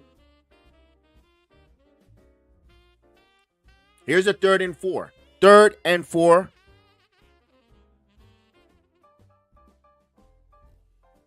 Shotgun formation, empty backfield.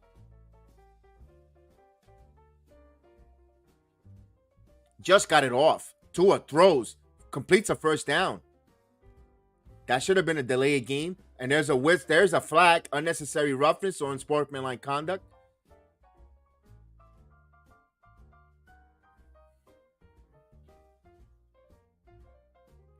Jets defense, personal foul, unnecessary roughness.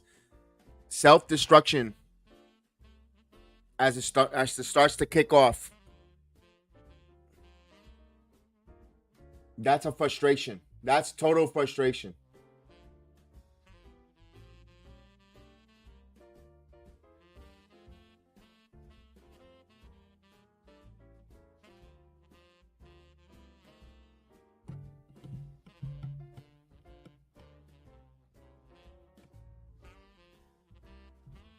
So add 15 yards, man. That's the Jets' 5th penalty for 30 yards here.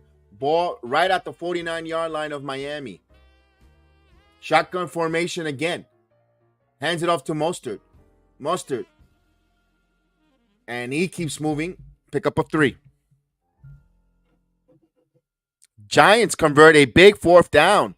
So Giants on 4th and 2 with Saquon Barkley converts. The clock under 30 seconds. The Giants trying to get some points before they go at the halftime break. No kicker, though. I think Bullock is out with a hamstring. That's going to be interesting here. Now, DeVito steps up. DeVito looks. DeVito takes off. DeVito slides, and he gets an extra. There should be a penalty there. DeVito looks like he got a little shaken up there. And now both teams now drawing back and forth. Penalty flags come running. Little brouhaha there. 2nd and 6. Tua throws. Incomplete. He tried to go to Waddle there, and the ball ricocheted there. Had an opportunity for a ricocheted interception for the Jets. Couldn't convert. It took a funky bounce there.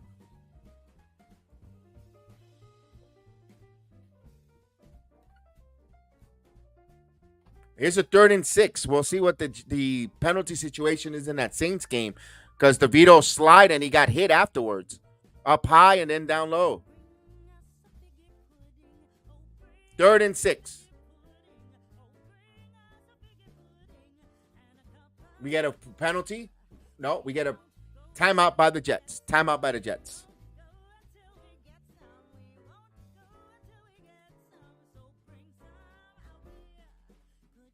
I think they're giving them a breather here. Get them a timeout so they could get off the field, get the football. Remember, the Jets get the ball at halftime. If they could somehow muster 3 points and then they get the opening drive and score, and they get another 3 points, make it 17-6. I mean, I'm not even thinking about touchdowns. That's how much I'm a beat-up Jet fan. You could be down by 11. I mean, that's the best case scenario for them.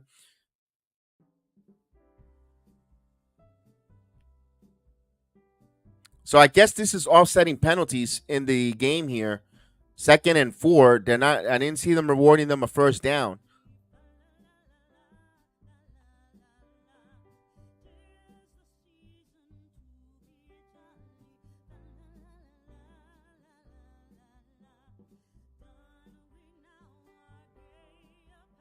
All right, 3rd and 6. Tua throws over the top, and that's a 1st down. Barrios is in. Oh, DeVito being counted off for concussion protocol. So officials are forcing him out for percussion protocol. He's upset. He goes, why? He's fine. He's arguing too. The throw almost intercepted. Quincy Williams had a chance on an interception right off his hands. Incomplete. Tyrod Taylor is in for the Giants with 33 seconds on a 2nd and 4. Quincy Williams should have had that in his hands. You had an opportunity there to get that interception.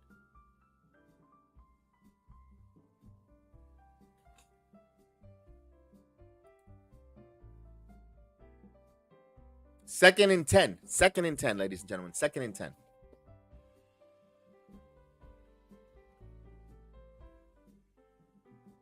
Play a running play. And A-Champ picks up 3. All right, we get a 2-minute warning. 2-minute warning here.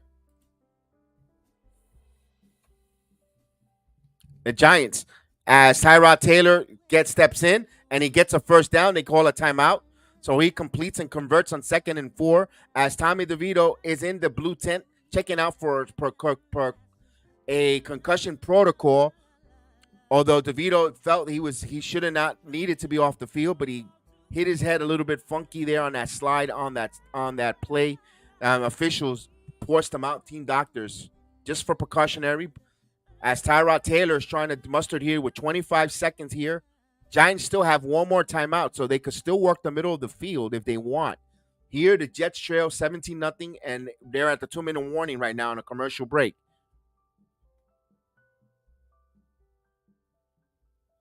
Tyrod Taylor's in the shotgun.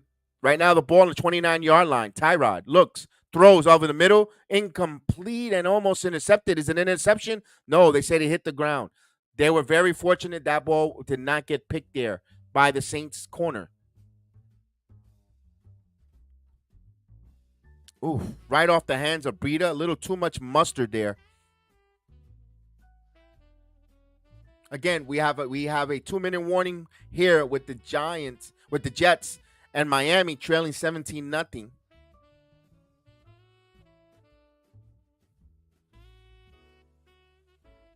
All right, we got Tyrod Taylor in the back, and one man in the backfield with him. Tyrod looks, throws underneath, gets it safe underneath, and just short to Breida. Clock down to 18 seconds, 17 seconds. They still have a timeout. Let's see. Taylor. No, they didn't have timeout. Okay, so there was no timeout. I couldn't see on my screen, so small. So they'll spike it, and now DeVito will go to the locker room. And he's very irate because this should have been Tommy DeVito's drive here. And we're going to get a kicker. We're going to get the punter to kick the field goal here. Now, if you watch Bullock, their kicker left with a hamstring. So field goal is important here. This is a 40-yard attempt by the punter. The kick is up, and the kick is good. So he nailed it. So the Giants will go down to halftime, down by 1, 7-6. That was a big kick there by the left-handed kicker. He hit it right down the middle. Here, 3rd and 7, 2-minute warning on the Jet game.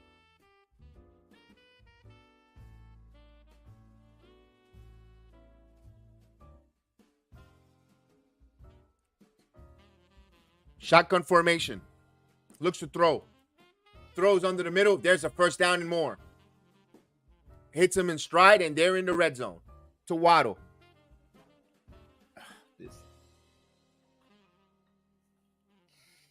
Wow, this is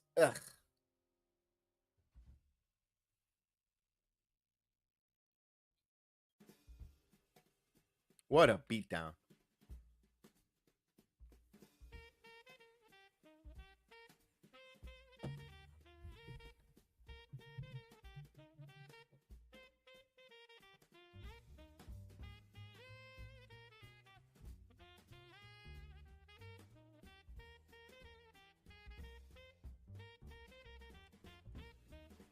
Here's a pitch.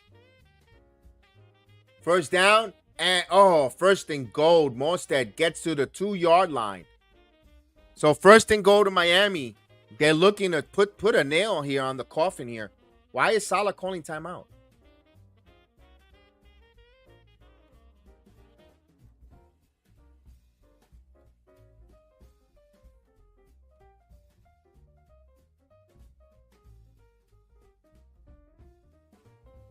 Oh, looks like they're going to score here. So they go to the half where the Giants trail 6-7. And now Miami in danger of going. Miami looks like they're going to go up 24-0. Ugh.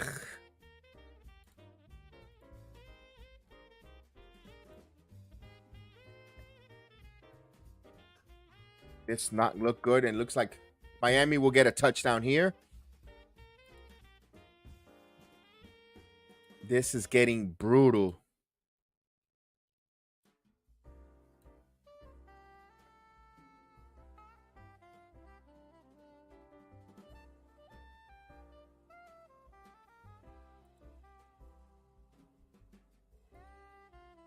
Wow, this is really brutal. This is brutal. Brutal. Halftime cannot come any quick.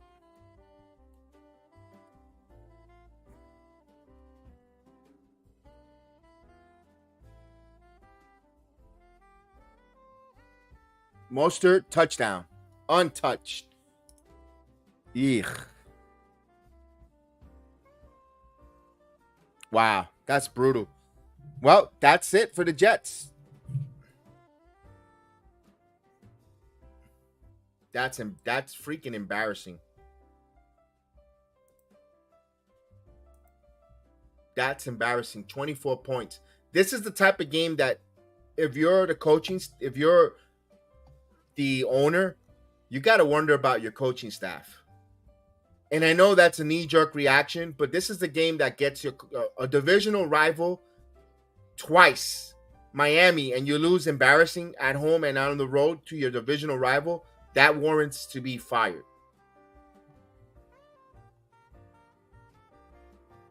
Listen, at this point, if you have to part ways with Rodgers, and Rodgers doesn't like it, you know what? We haven't won without you. We brought you here. You got hurt. You know what? At this point, I don't mind a reset. If he doesn't like it, if we're bringing another head coach here, Saleh can't come back. I'm sorry, Rob Saleh, his friend Nathaniel Hackett, they can't come back. They can't come back. They can't. I'm sorry. They're unprepared. The self-inflicting penalties and week in, week out from the holding. Nothing gets corrected. There's no, you know what? It's week 15 and we're still getting penalties, the same penalties week after week. The offense, again, there's no adjustments. It's the same rinse and repeat week after week. So it makes you look at the coaching staff. What are you doing to help your team game plan wise? You know what your deficiencies are. Why haven't we made any corrections in those deficiencies? I asked that question.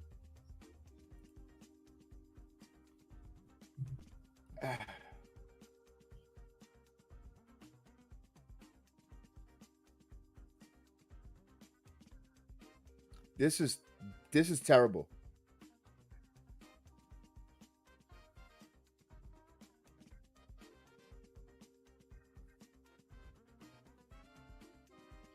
We got Trevor Siemian. Why?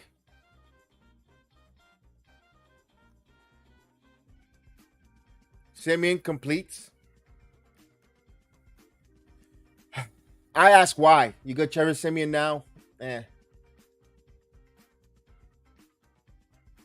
So I guess that's the end of Zach Wilson's career as a Jet, you could say, although wouldn't be surprised next week he's starting again. At this point, just elevate Rippon and let Rippon play the final 3 games. Siemian steps up, throws underneath to Hall. Hall picks up a first down. And here's the timeout. I mean,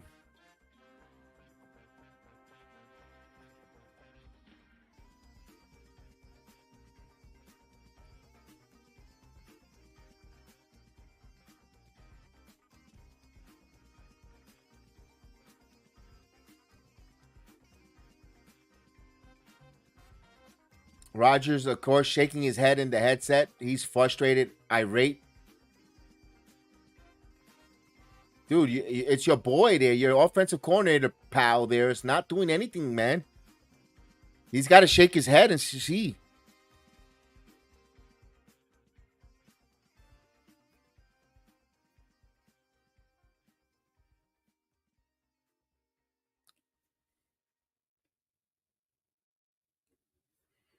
Here's Simeon. Simeon, batted down. I mean, the Jets can't find anyone comparable at quarterback. I mean, this is brutal. 2nd and 10.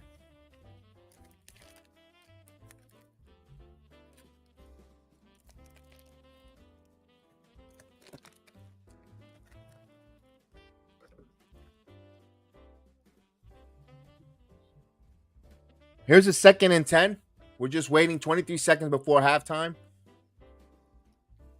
Simeon throws. Incomplete.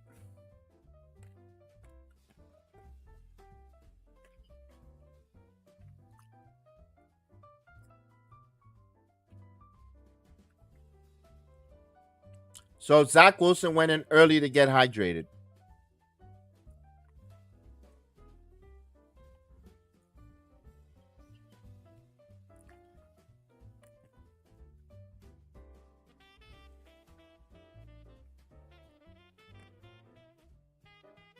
Third and 10. 18 seconds before we get to halftime break. Stepping back is Trevor Simeon. He got sacked. Please just go to the halftime, please.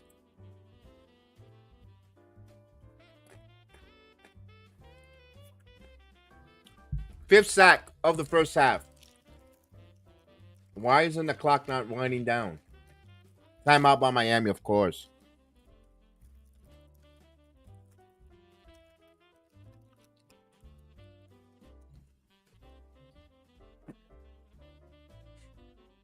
I never seen a pathetic amount of offensive linemen as the Jets' offensive line.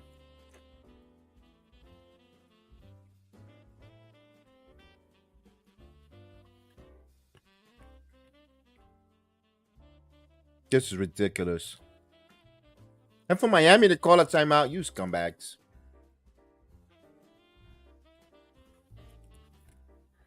Just go to the half.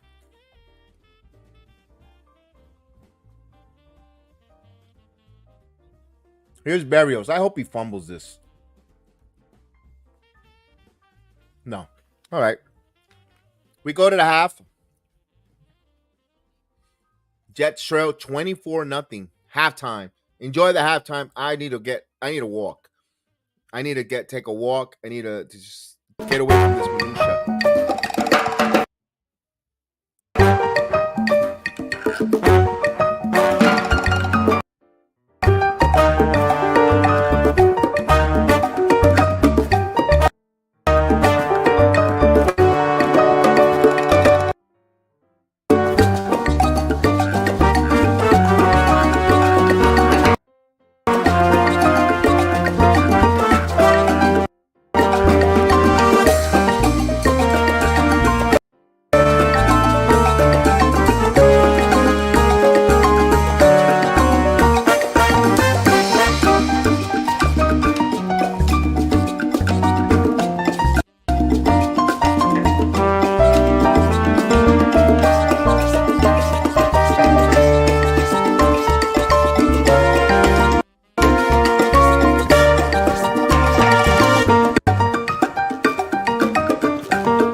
start back.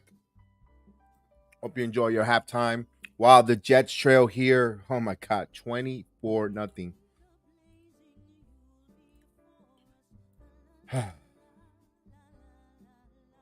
You know, the pass protection stinks. They're getting destroyed. They're getting overran. They're getting outplayed, outmuscled by the Miami front line. I know we want to go back after Zach Wilson. Whole of this is on the New York Jets offensive line. Again, if the Jets are bringing back Salah, Nat Hackett, you can't bring back. You need some 4 guys. One of the 4 guys you want to blame or send a message, offensive line coach. You got to go. You got to get fired. It should be Salah and the whole coaching staff. I will still keep the general manager, Douglas. I think Douglas is a hell of a general manager. I understand that people will complain about not bringing in a backup quarterback. Yes, I know that doesn't sound really good for him or for his case, but he does know how to pick talent. You need a guy who can recognize talent in the latter parts of the draft. Look at all the draft picks that are playing for the New York Jets right now. He has a case to bringing him back as a general manager, but man, name me not many general managers could find a real quarterback. Everyone is struggling looking for a franchise quarterback. I mean, that's just me. As we got the start of the third quarter in New Orleans here, Saints with the football, and they're at midfield. As we're waiting for the Jet game, I'll give a little bit of the watch along of the New York Giants. You know, New York centric we are in this channel. Derek Carr under center on a 2nd and 2. And they're going to run the football, and good stop by the Giants front. And that was Nunez on the stop. So this is the 3rd and 2. Tommy DeVito on the sideline. I don't know if he's eligible to play, come out of concussion protocol. But here's a big 3rd down by the Saints. As we're waiting waiting for the Jets watch along. They're right now at halftime, and we're just keeping an eye on the Giant game here against the Saints. Here's a big 3rd and 2, and we got movement. So back them up there. Saints jumping off sides. Full start on James Hurst. Back them up 5 more yards, so make it a 3rd and 7 now.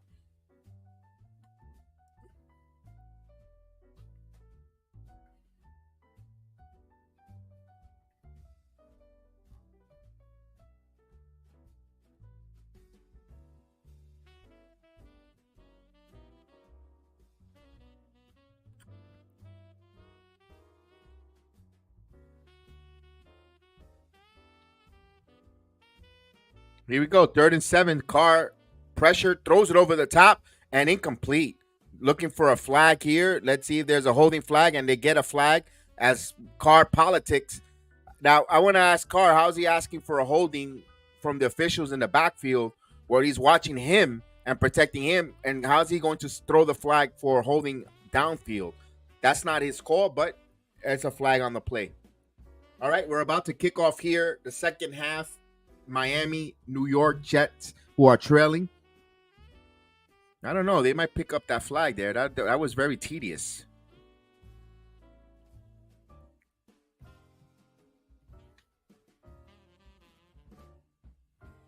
Oh, well, they give them a first down to the Saints there. They extend that drive.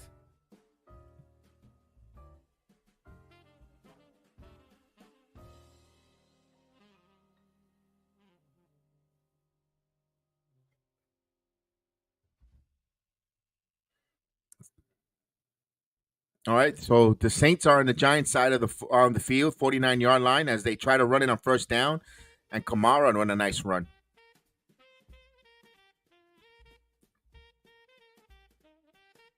So he picks up 5 on first down. It's 2nd and 5. Giants trail 6-7. Story of the game here is Tommy DeVito will he return? He left, had to go to concussion protocol, although not to his choice. He was very irate. He wanted to stay in there.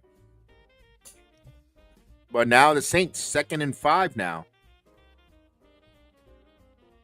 Here's a run for Kamara. Kamara picks up 2, so it'll be 3rd and short. Big third down there.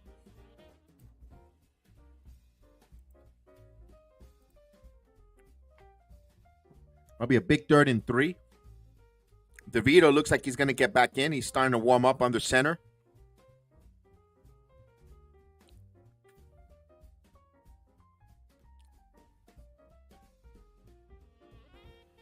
As we're still waiting for the second half to kick off in Miami, but we're giving you some Saints-Giants.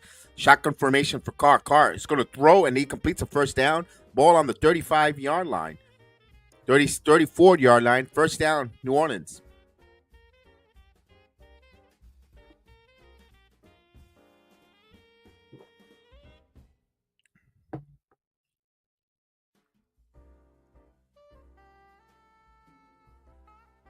That was a Dory Jackson on that stop.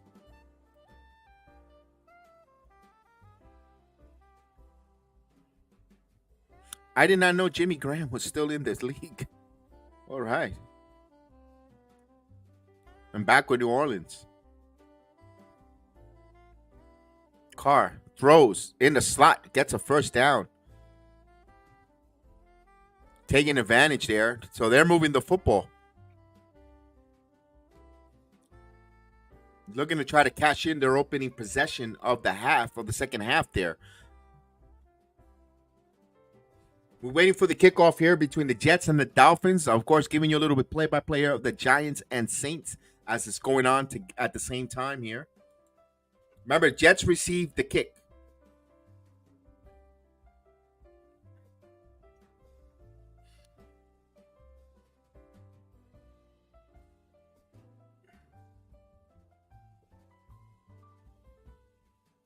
Carr throws over the middle. Touchdown. Wow. Carr had plenty of time there. Impressive opening drive of the second half for the Saints and Carr. That's Jawan Johnson with the touchdown. All right, we're waiting for the kickoff. Jets will receive the kickoff here. The kickoff on the way. And that will be a touchback. 1st and 10 on the 25-yard line for the Jets.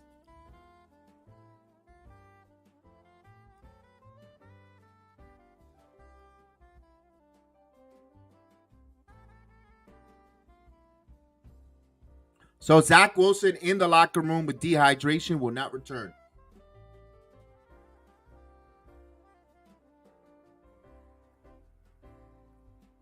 So Brett Rippon will be elevated now to the backup if Wilson does not come out of the locker room. Here's a pitch here to Hall. Hall has a pickup of 1 yard on that toss. 2nd and 9.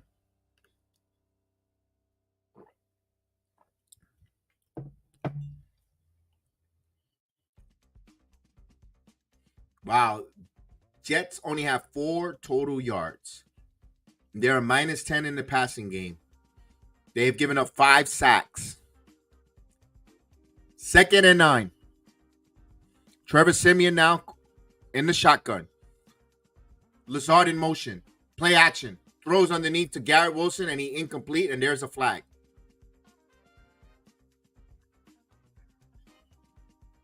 We'll get a flag. Here's the wet blanket. It might be pass interference. Let's see what these idiots are going to say.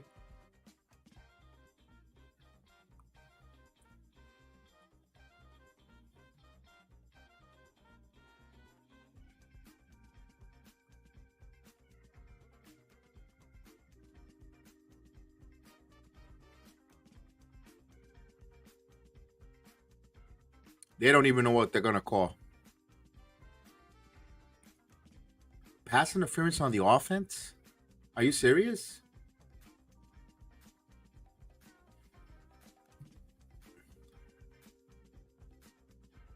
Back him up.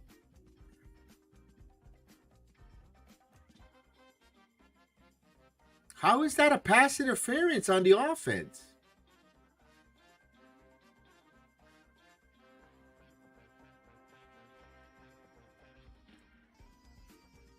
Bro, this is brutal. This is brutal. 2nd and 19. Up the middle. Incomplete. Ooh, this is brutal.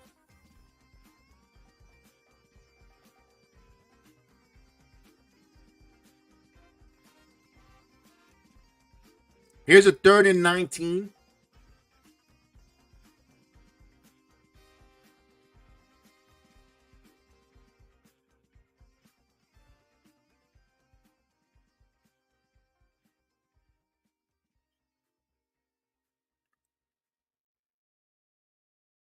Third and 19, empty backfield. Simeon throws incomplete, knocked away by Ramsey. Incomplete.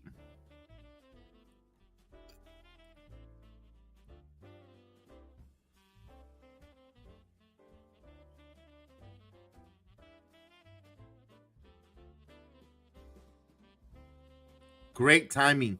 Great timing by Ramsey there. That was a first down pass. Better defensive stop by Ramsey there. Jets will do what they normally do, punt.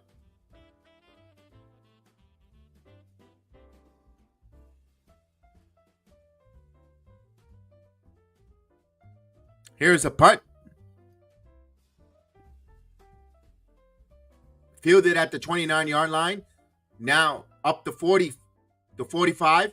Down and goes out of bounds around the 50-yard line. Nice return there by Berrios.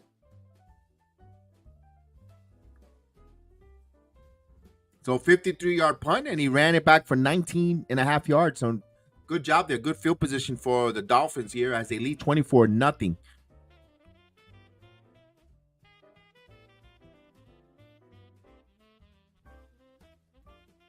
There's that stupid illegal formation that they really need to take a look at in the NFL.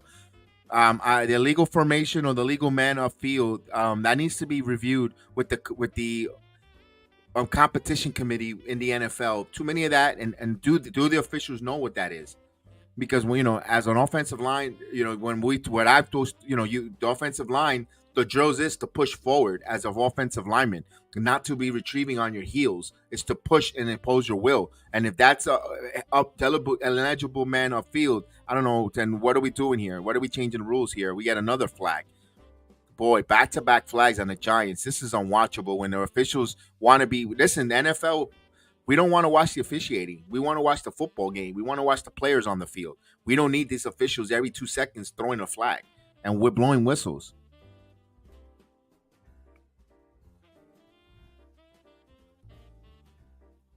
It gets frustrating and it kills the rhythm of the game. As we have a timeout here by the Dolphins.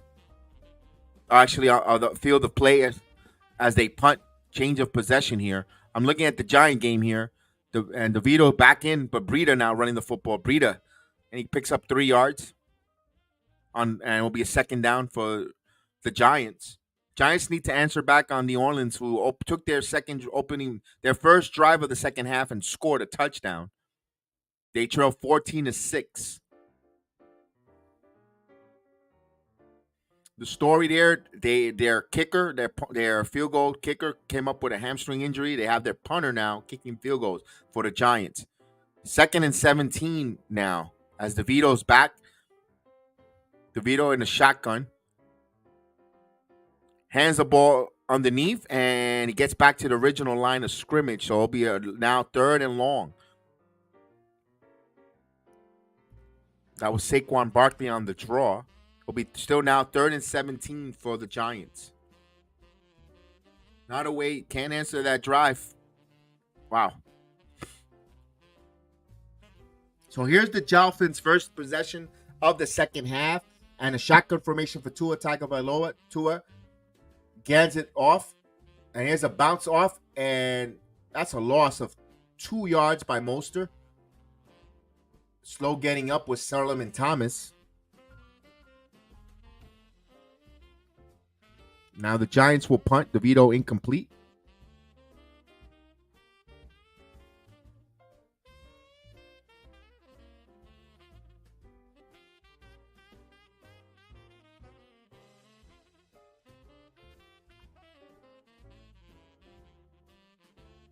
Ooh, late hit on DeVito there. All right, 2nd and 12. Tua, back to pass. Looking, and he pressured. He goes down on a sack. And I'm going to credit Quincy Williams and Sullivan Thomas. Half a sack apiece. That's a coverage sack.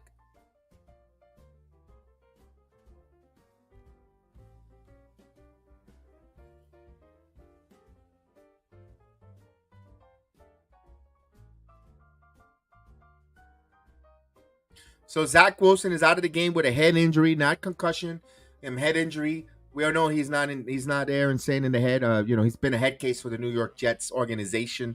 And you know what? Fitting to end his career with a head injury.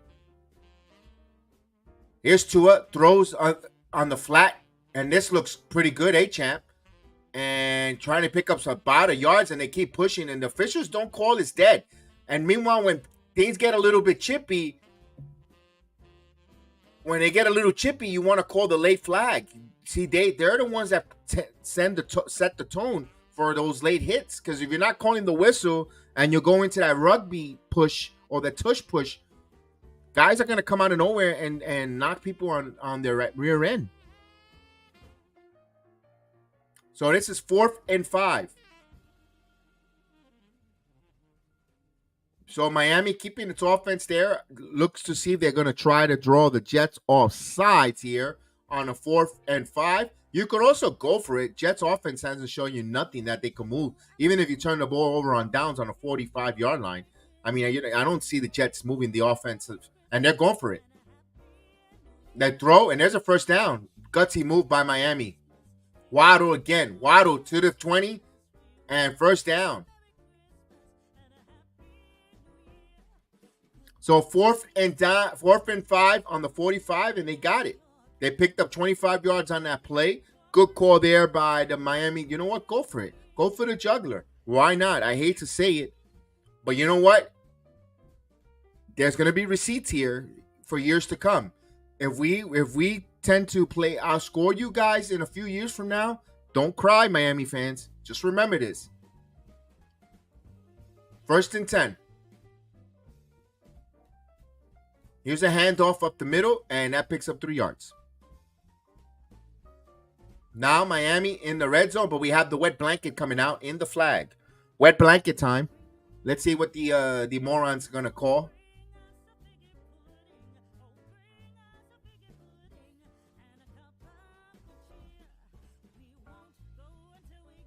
Holding on the defense. So you add 5 more yards on the end of the run.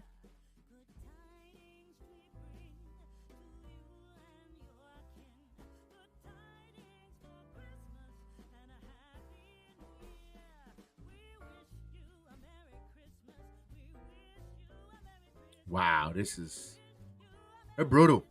Ball on the 11-yard line now.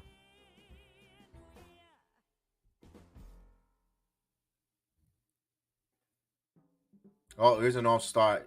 Yep, encroachment. We have an encroachment there. Half the distance to the goal.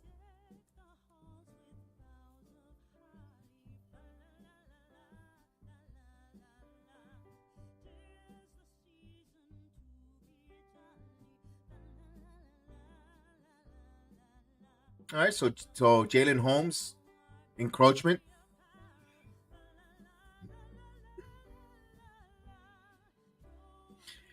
Salah has to go. Rob Salah has to go. Enough. I'm pretty sure you're a hell of a defensive coordinator. You got to go, Fal. You can't continue coaching this team. I don't care if Rodgers. You got to go. 1st and 5. We need a new head coach. No adjustments. Here's Mostert. Oof. He's a yard shy of the first. Now, Miami could still get a first down without scoring a touchdown. They got to get it to the 1-yard line. They'll get a new set of downs. We got a New York Giant down. Let's see, who was it? Was it Adoree Jackson?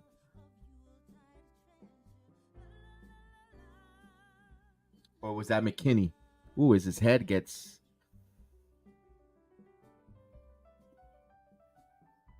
So here's a big 2nd and 1.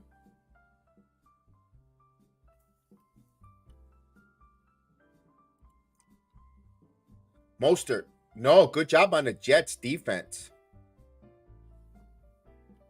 That was C.J. Mosley and, of course, Williams. Good gang tackling by the Jets. Here's a 3rd and 8. So Miami had a lot of injuries out. No problem. They're taking care of business. 24, looking to add more. Looking to get actually in the 30s against the Jets.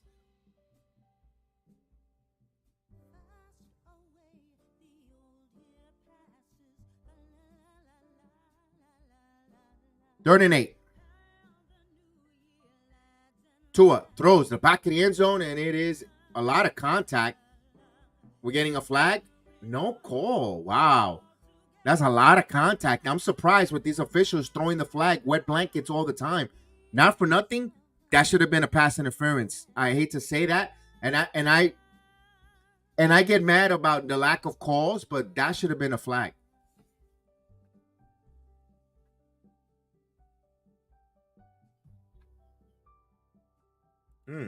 Here's a field goal attempt. Jets, you got a mercy there because that should have been a flag. Here's Sanders, 27-yard attempt. It's good.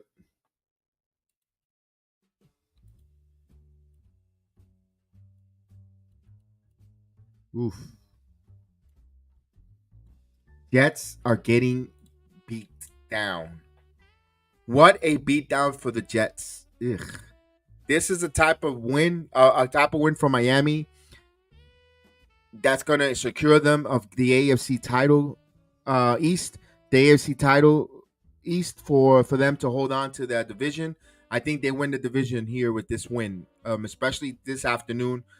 If Buffalo falls to Dallas, which could be on the table, you're looking at Miami now in position to win the AFC East, possibly host a home playoff game where they're going to be tough. I don't know if home field advantage is on the table there, although Kansas City's having a hard time with New England. But the way the AFC is so heckle and jive, and Baltimore, we're going to see those two teams go at it, and possibly for home field advantage next week. Miami versus the Ravens, that's a lot of implication.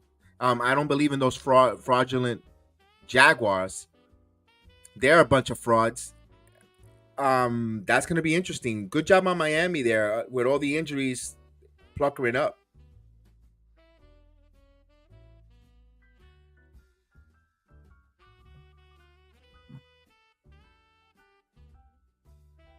Yeah. Ooh, 50-yard attempt for the Saints. And let's kick us up. And they will extend their lead now, 17-6. Giants got work to do if they want to come back on this. Here, the Jets are getting killed, 27-0.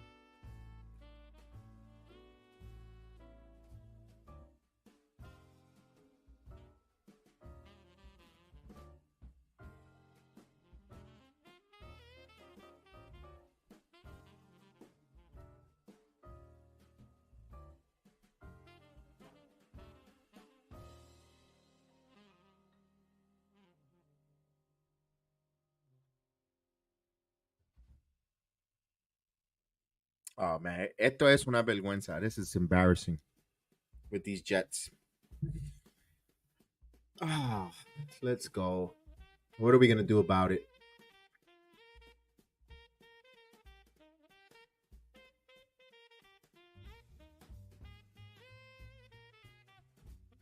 Actually, Kansas City up 24-10. So Kansas City 9-5. And Kansas City hasn't looked hot either. Here's the kick. This is going to be another touchback. Now, if you're joining us here, Zach Wilson not returning with a hand injury. Nothing malicious. He just is a head case. And you know what? They're going to diagnose him out. And it'll be Simeon. But the offensive line has been garbage. They're in holiday mode of garbage. They look like my goodness, they're terrible. They should stay in South Beach and not return on the plane, man. Jesus, they're bad. Give me something from the XFL. Maybe an offensive line from the XFL might do better than what we have here. Because my God, these guys are terrible. Mekhi Becton. I mean, what a waste of a first-round pick. Here's a Simeon for Wilson, his first catch, a reception. And good catch on Wilson. He went and got it.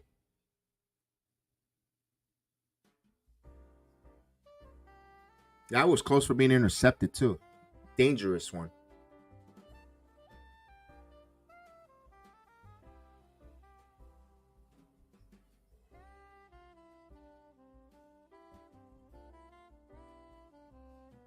Here's a 2nd and 4. Here's a running play. And on a Bakanda, picks up 2 yards. That's Izzy. That's his first carry for 2 yards for Izzy. Good to see Anabakanda getting some running plays there. I know down by 27, you're not going to get too much in the running attack, but I want to see him run the football, but they'll take him out immediately.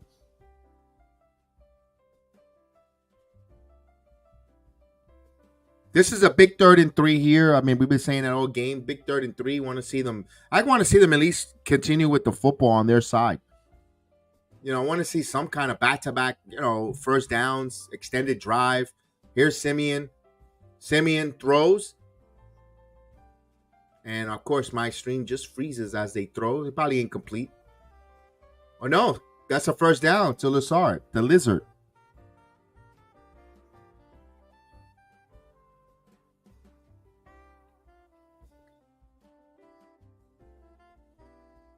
It's 11-yard pickup, the longest play of the game for the Jets.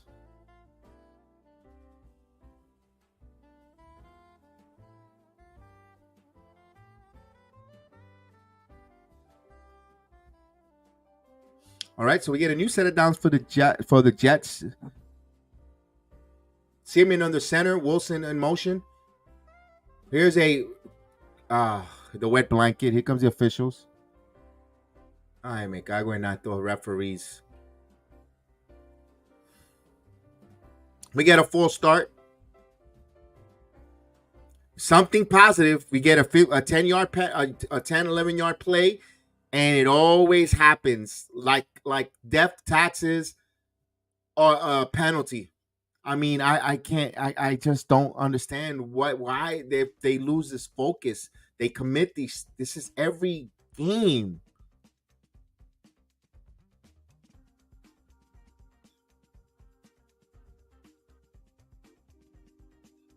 First and 15. Simeon throws. Oh, nice play by Wilson. Wilson jukes. Wilson gets the first down, and Wilson slides, and he picks up 13 yards there.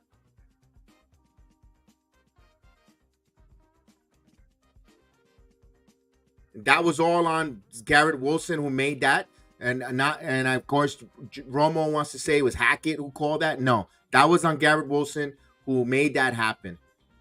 I'm sorry. That was not the offensive coordinator. He has done shit. First and 10. Anabakanda. And he gets wrapped up. He gets back to the line of scrimmage.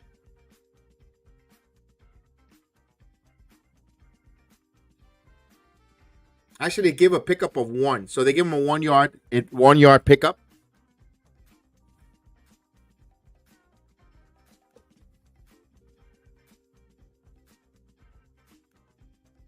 Second and 9 now. Yes, the Jets trail 27-0. They're having a donut and a bagel here. Simeon throws up high. Garrett went and got it. Comes up a little hobbly there. 3rd down.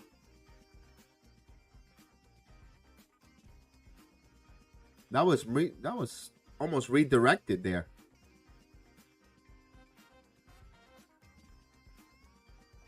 Ooh, hit the helmet. And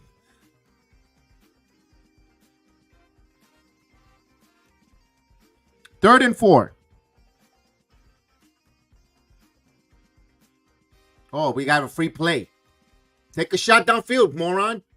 Incomplete. Oh.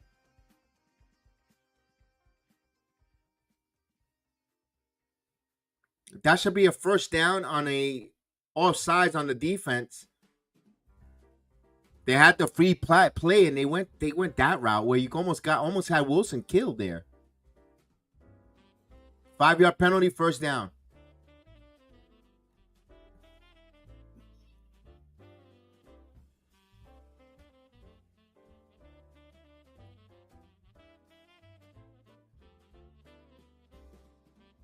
Look at the Bears. Bears have a 17-7 lead on the Browns. Huh.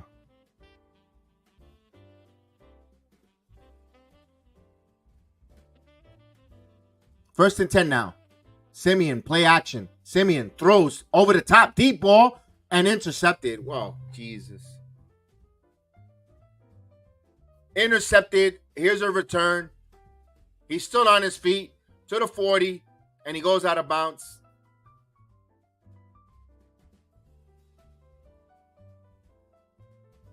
He wanted to go for the play action, and he just threw it up for grabs.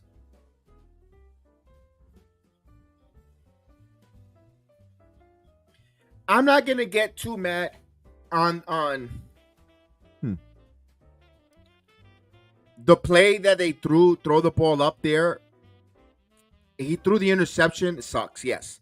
I'm not going to get too mad at that play. What I am going to get mad at, that ball should have been that instead of why is the veteran Randall Cobb running that route where it should have been Gibson running that route? He is the speedster on the team, not the veteran. Cobb, when you need a first down, when you need to get that sure in the slot, in underneath hook to the sticks, that's the guy you want to go with, Randall Cobb. When you want the deep route, the deep post, that should have been Gibson. I know Brownlee is inactive. Those are the players that you want. Garrett Wilson. Those are the players you want to go over the top for your speed burner. Again, that's a detriment to the damn offensive coordinator. Why is he running that route? He should not be in that route running. That's supposed to be your speedster. Cobb at his age, yes, he is fast, granted. But he is not the guy at his age to be going for those kind of balls. That's the Gibson. Those are the younger, athletic, more hungrier wide receiver. Again, it's just I can't get mad at Simeon for throwing that interception because we want to take a shot down deep. But damn, what a kill there, especially when when you're being shut out.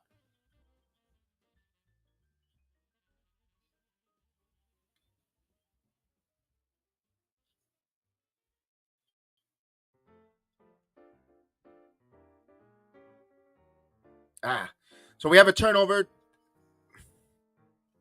Let me look at the Saint game here with the Giants. Giants trail 17-6. And they're moving the football here.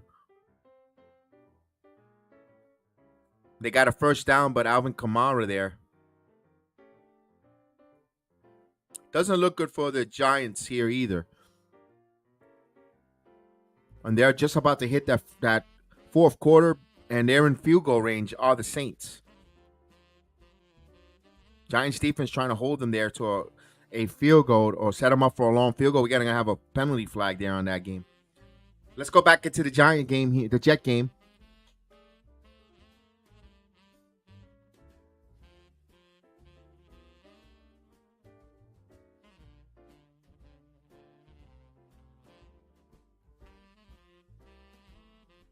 Tua pitches it. Morstead gets back, and he gets a pickup of 4 yards on first down.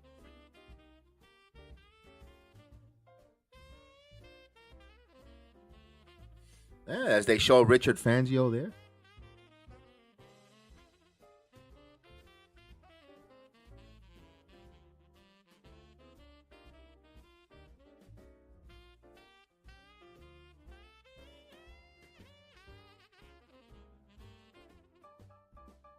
All right, 2nd and 6 here.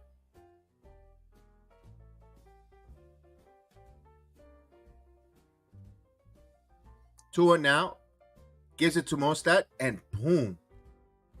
Got to the original line of scrimmage, no gain. What a shot there. Let's see, Quincy Williams took a shot. Stays down a little bit, but hopefully he's okay. Well, Quincy down.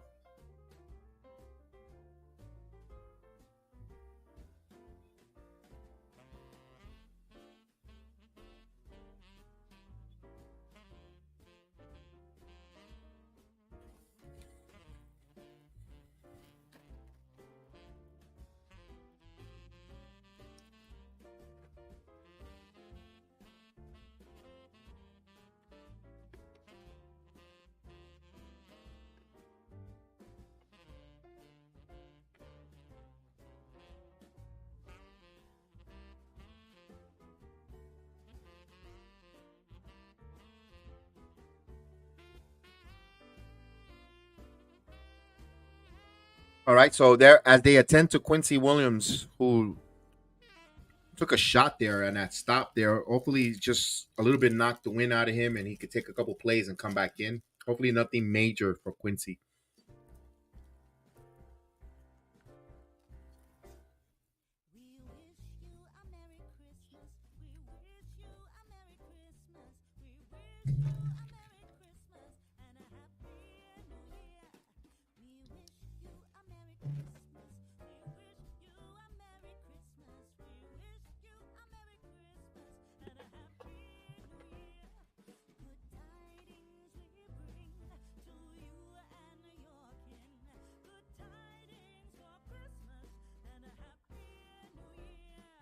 Oh, the pain, man.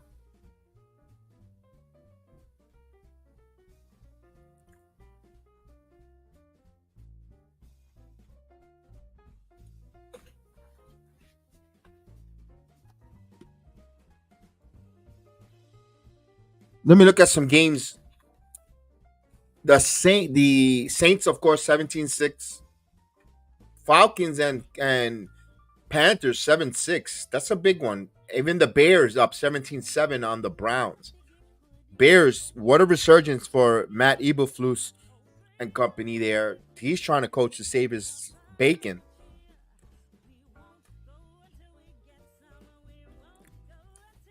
I don't know if even if Matt Eberflus comes on and the Bears comes on late and they win a couple more games here and they finish with me with 6 to 7 wins, I don't think it saves his bacon in Chicago. I mean, they're possibly gonna have the number 1 draft pick via the Panthers.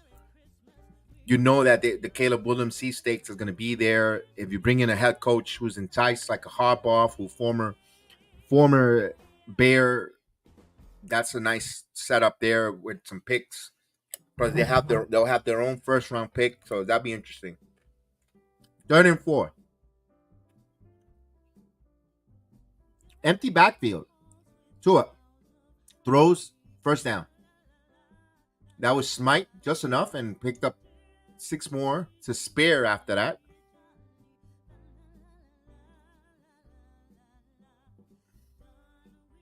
And the Saints moving the football on the Giants. I'm trying to put this game away.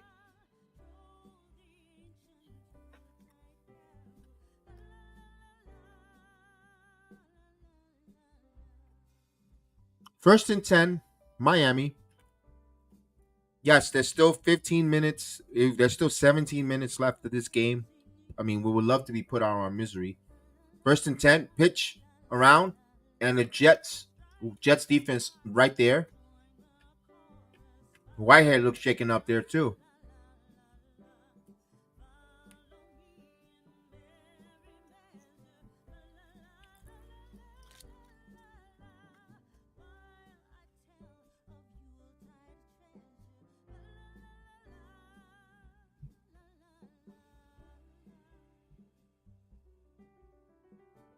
Second and 12.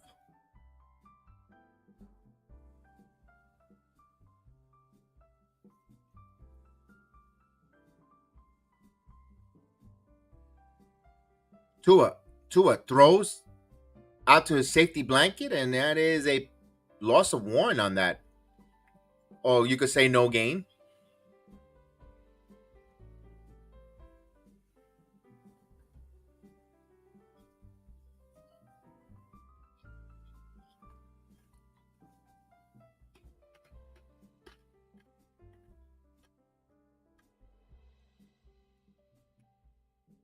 Third and 12. Third and 12. Come on, let's go, Jets. Make this respectable. Show me some life. I mean, my God. Oh, WFAN will be ripping both teams. They're going to pretty much say the football season's over. There's a throw by Tua, and of course, referees missed that blatant holding there, but why not? I mean, don't call it. Make it a 4th down. Let's get the clock going. Let's keep going. Let's get this game over with. What a bad Sunday afternoon here for possibly both New York City teams here. MetLife will be empty next week. Not really, Steven. Not if Aaron Rodgers is going to play. That's the saving grace.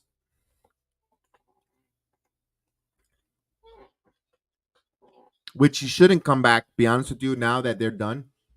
Here's 4th and 2. And straight ahead, 1st down. So again, Miami continues to run on 4th down. No, I don't think he'll play if they lose this game. No, he you seen if they showed a couple of shots on him on the sideline, and he's pissed off. He's really irate.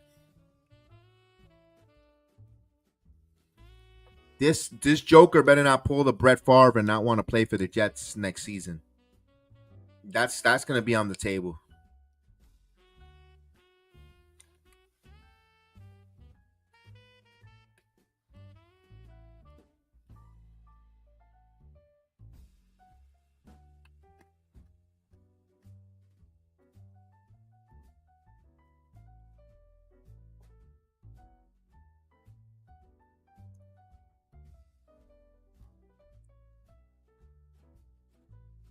Will be the 3rd backup. Might play last game.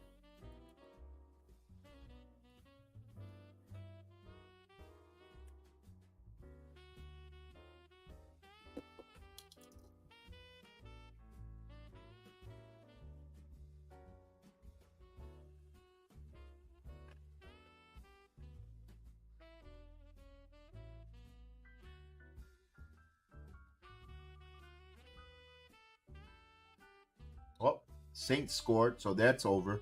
24-6. Giants are done. That was Jimmy Graham. I didn't even think he was. I didn't know he was on the league still. Jimmy Graham.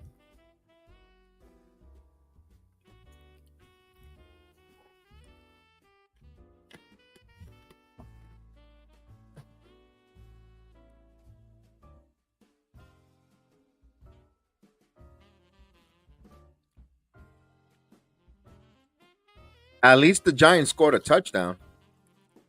No, a couple field goals. Let me take that back. Field goals.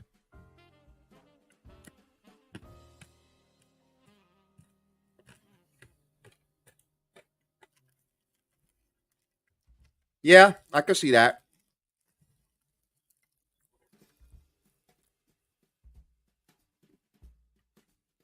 So we're 1/4 away. Matter of fact, let me update that. We're in the 4th. So the drought continues for New York Jet football, the largest playoff drought in North American sports. Right now, the Jets, without reaching the postseason, yet another year. Yet again, we go into the off season coming up for the Jets asking the same question.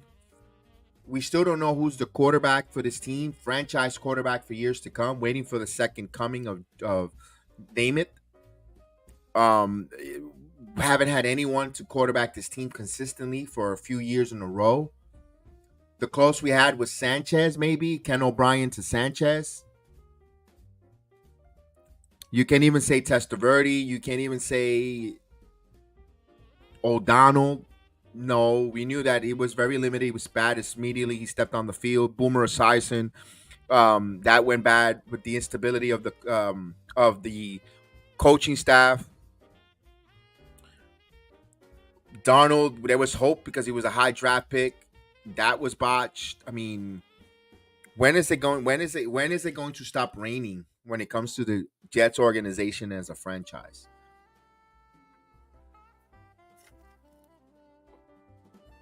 Here's Mostert, and there is first and goal.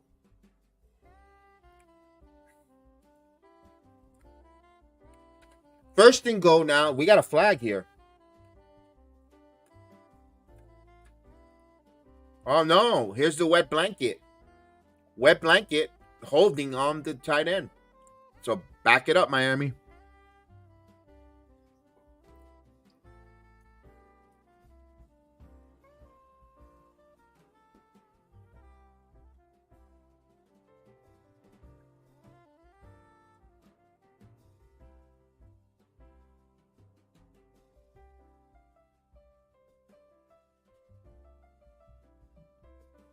All right. So there's a penalty, first and 20, but Miami looking to score here. Looking to make it a 34-0. Nice play there by Mostert, but to no avail.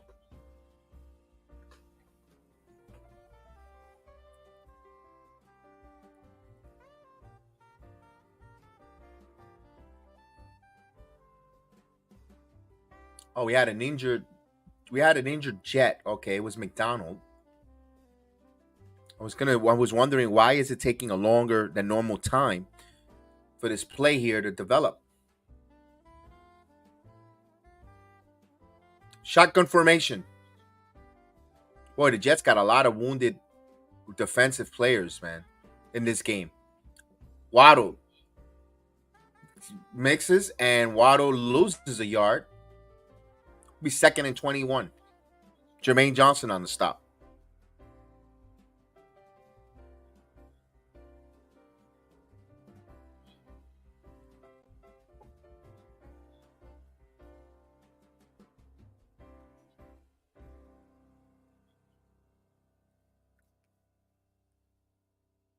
All right, second and 21.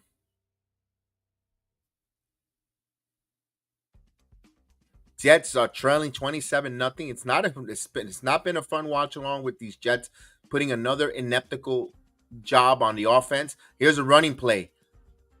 Champ gets to the 15-yard line and sets up a third down. So nice run there. Champ runs was so ferocious. I don't see why they don't use him, run him more.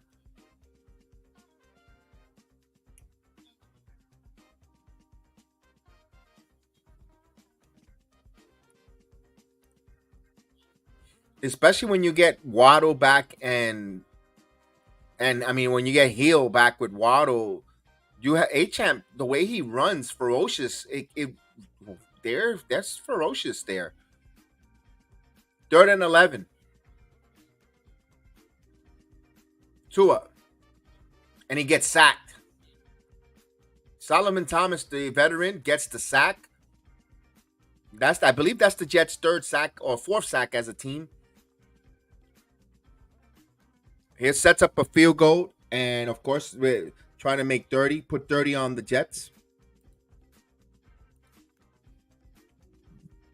A pretty good game next week for Miami. What stares them in front of them are the Dallas Cowboys.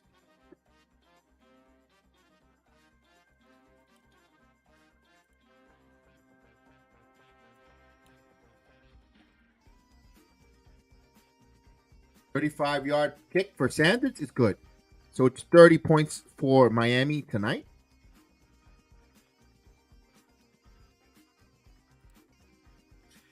The pain. Oh, the pain, bro. The pain. The pain, bro. Oh, the pain. In the words of the great Joe Badingo. Oh, the pain. The question is he going to text Rob Saleh after this game? Unfortunately, I am. Unfortunately, I am. Unfortunately, I am a suffering in the wool Jet fan, and my Giants on the other end aren't doing anything either. They're getting killed 24-6. Yes, my New York teams stink. Yes, I'm sorry. This is painful, brutal. This is, man, as Tommy DeVito gets sacked by the Saints defense. So a rough day for New York football.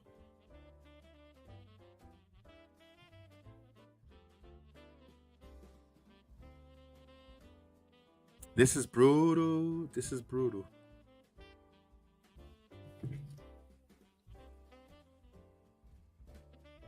Let me go here. Let's just go with this because we're not even paying attention at this end. We're just ringing out the string here. Waller. And the Giants 3rd and 13 with under 8 minutes.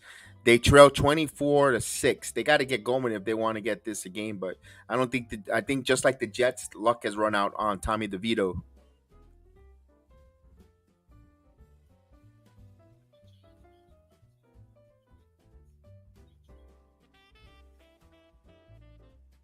And DeVito looks to pass. DeVito throws underneath to Waller. Waller, and he's short of the first down. They're going to have to go for it on 4th down there.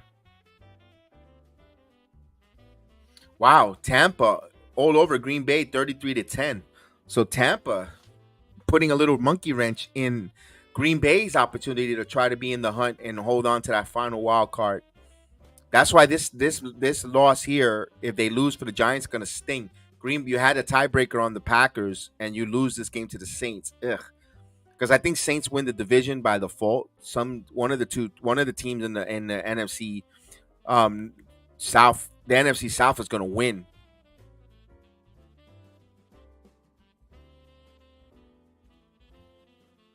Yeah, I'll give you some more score, Reed. I have no problem. I just did think that everyone wanted to hear them, but I have no problem giving you more scores. Absolutely. No problem. 24-6. Do you want to know the other AFC, like the Green Bay, where they're losing 33-10 right now? You have Kansas City Chiefs beating the Patriots. Let me get if I get the score for a moment there, pal.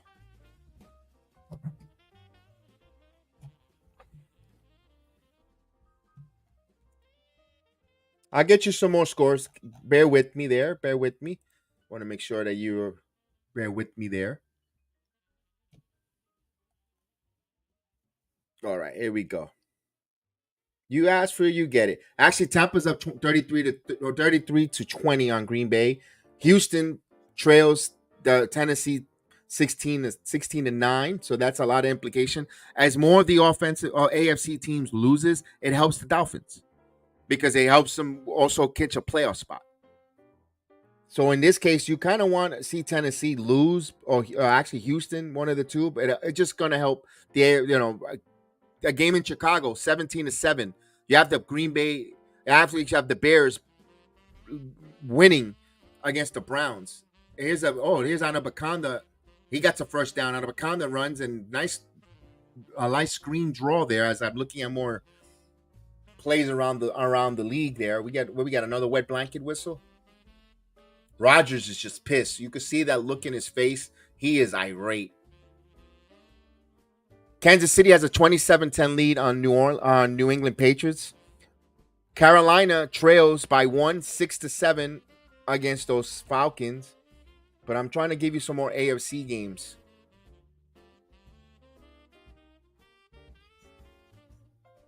Shotgun formation here. Simeon, empty backfield. Here comes the blitz. Throws. And incomplete. It was going to Gibson.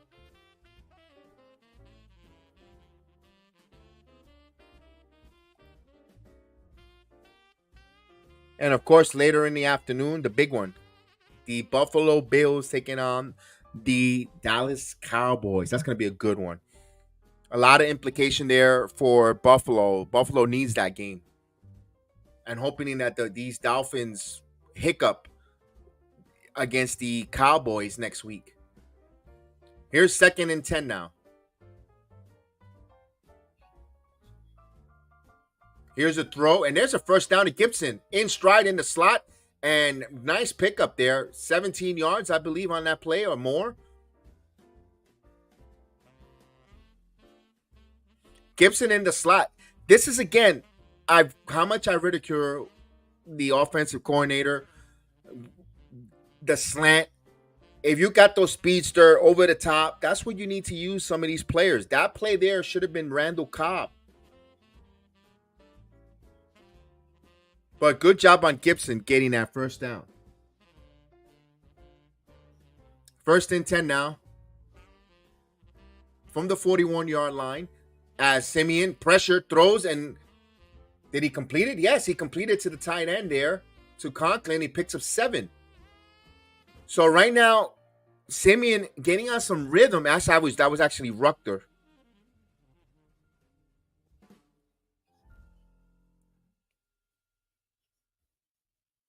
Just, Tampa's going to leapfrog Green Bay. They're going to, if they win, they look like they're going to win this game. They'll be 7-7. Huh. Didn't see that there on a Todd Bowles team. Here's Izzy on the run. Izzy with some positive run. I've told you guys about Izzy on a Bakanda. You listen to me here. I've been saying that. Izzy is a good runner. He is a weapon. He gets a first down, but here comes the wet blanket flags. Here we go. Holding on the offense. Oh, God.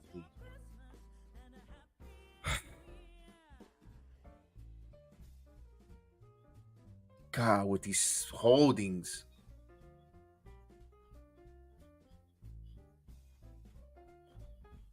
Wow, I didn't see the Baltimore. They have a tough schedule too. Talking about Miami with a gauntlet. They're at San Francisco next week, Miami, and Pittsburgh. And Miami, of course, got Dallas, Baltimore, and Buffalo. Kansas City's got the Raiders, who's on fire with Antonio Pierce as the head coach. Cincinnati and the Chargers. Chargers a layup. Here's a throw and incomplete. Drop by Randall Cobb. 3rd and 13. Again, these wide receivers, when they get the ball thrown to them, they can't grab it. They cannot grab, and they were in Miami. They should have arrived a couple days early in Miami. I know it was raining. They had a delay. They didn't get into town late because it was raining cats and dogs here in Florida. They should have brought them to Tootsie's, got in a holiday party there, and let them go and grab all the butts and boobs in the strip club, and maybe they'll catch some passes because they cannot catch anything. They can't grip it. They can't grab anything. The Jets wide receivers, they stink. I don't think, and just think of Rodgers throwing those fastballs. They can't even catch these mediocre quarterbacks' ball. And this is a strap, and it's a strip sack fumble recovered by Miami. Bro, this is getting more ridiculous. Chubb coming up huge. First and foremost, I got to give flowers where flowers is due. Chubbs, that was phenomenal. He pressured, got the sack, stripped the sack, and also recovered. He did the trifecta. Cool, kudos. And again, Mekhi Becton, update your resume, Mekhi. The Roxbury's needs a bouncer. You'll be a hell of a bouncer at the night at the Roxbury's. You need to go work as a bouncer. You're not an NFL lineman. I'm sorry. You made enough money. Learn how to invest it. And don't buy any stupid cars. Invest your money because you're not seeing a second payday in the NFL, pal. You stink. Maybe you and Evan Neal for the Giants should open up Prestige Worldwide, because you guys are like the stepbrothers. I mean, my God, of terrible offensive linemen. You guys stink. Terrible. Terrible.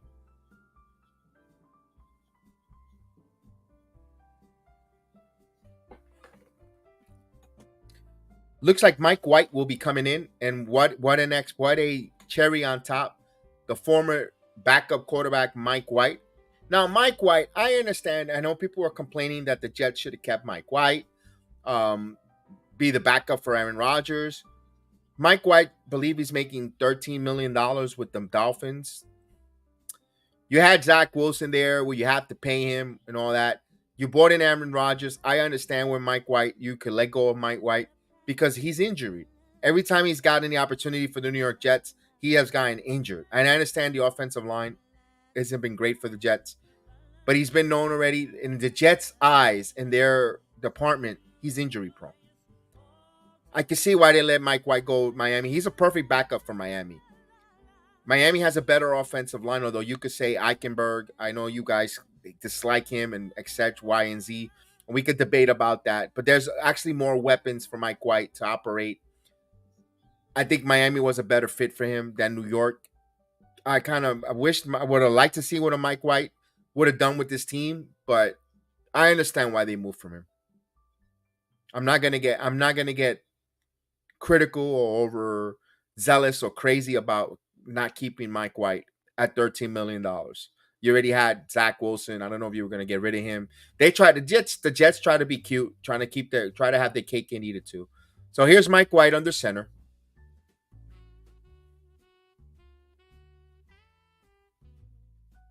They're going to run the football. And it picks up 3 yards on first down.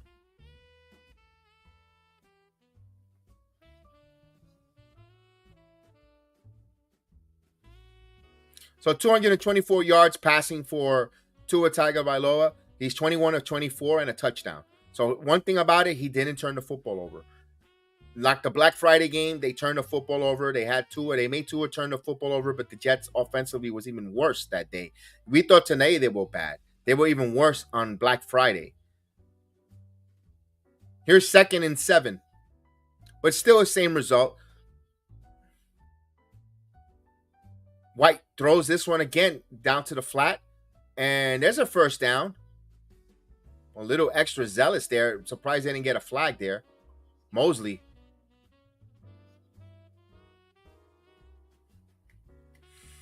Any minute, 5 minutes left. 5 minutes left, guys. 5 minutes in this torture of a watch along will come to a conclusion. Here's the wet blanket. Here's a holding on the offensive line. Why? So Tyler Kroft gets called for the holding.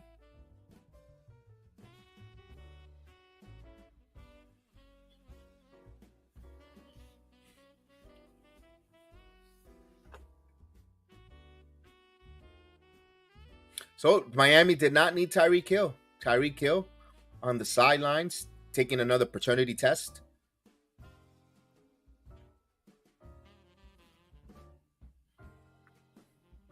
Second and 14.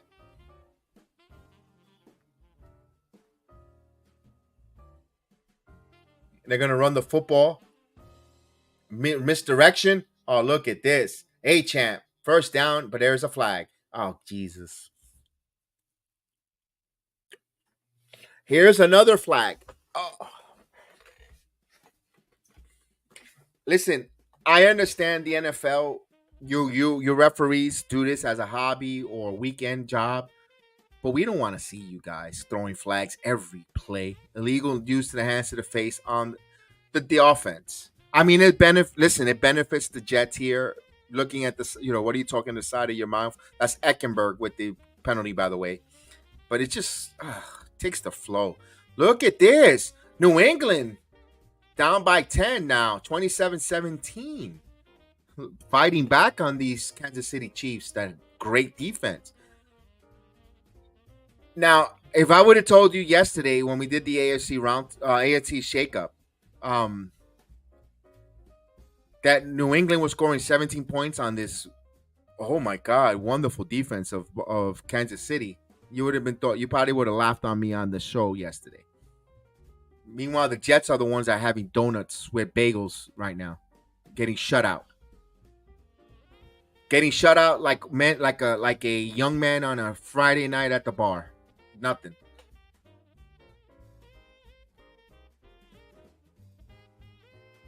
Seven minutes to go.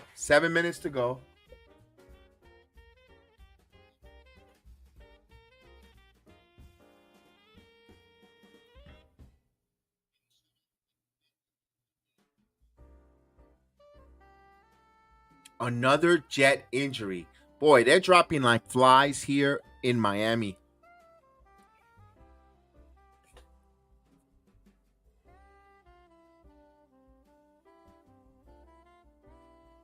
We get another injury timeout, and in the Saints game, we got a little injury too.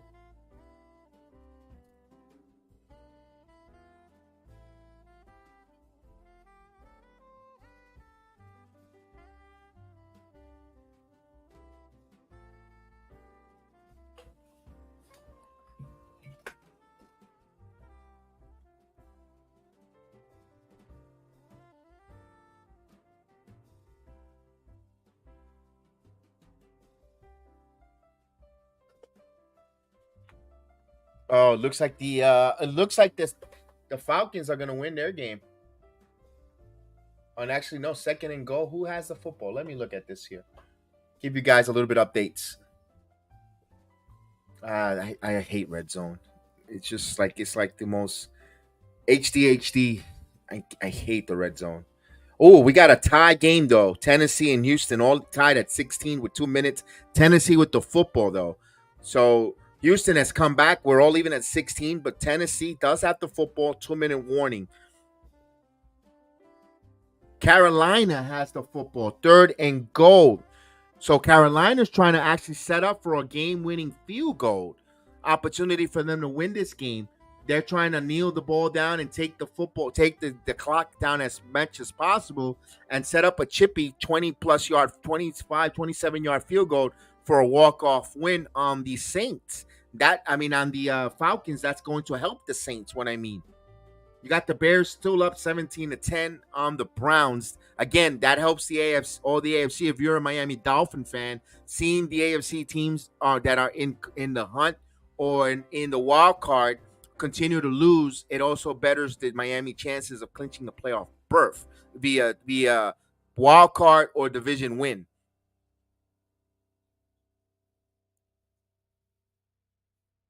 So a lot of interesting stuff, like they say, the witching hour.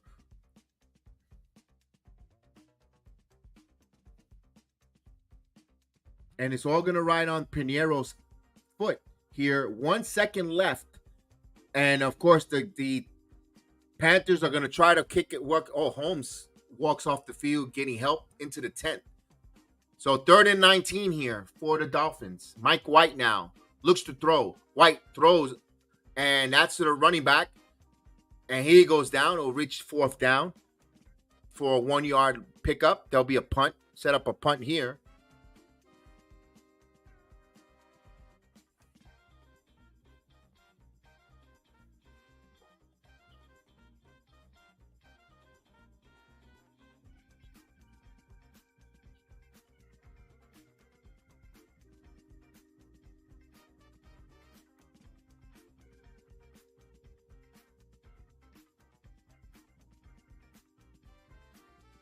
All right, so Carolina setting up for the game winner, Eddie Piñeiro. Piñeiro, 23-yard field goal attempt right down the middle of the hash marks. Let's go. The kick is up, and it is good. So Carolina Panthers walks it off on the Atlanta Falcons, and they improve to 3-12. So the improbable possibly taking the Falcons out of the playoff hunt. The division's still alive, believe it or not, but Carolina wins 9-7.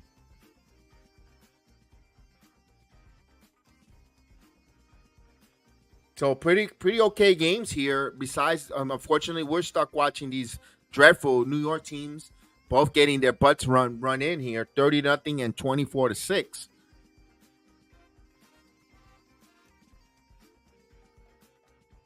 So the New York football fans getting a lump of coal here early, or ugats for Hanukkah here.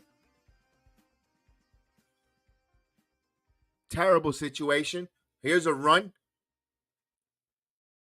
So Anabakanda, nice carry there. Van Ginkel in on the stop. 2nd and 5. 2nd and 5 here.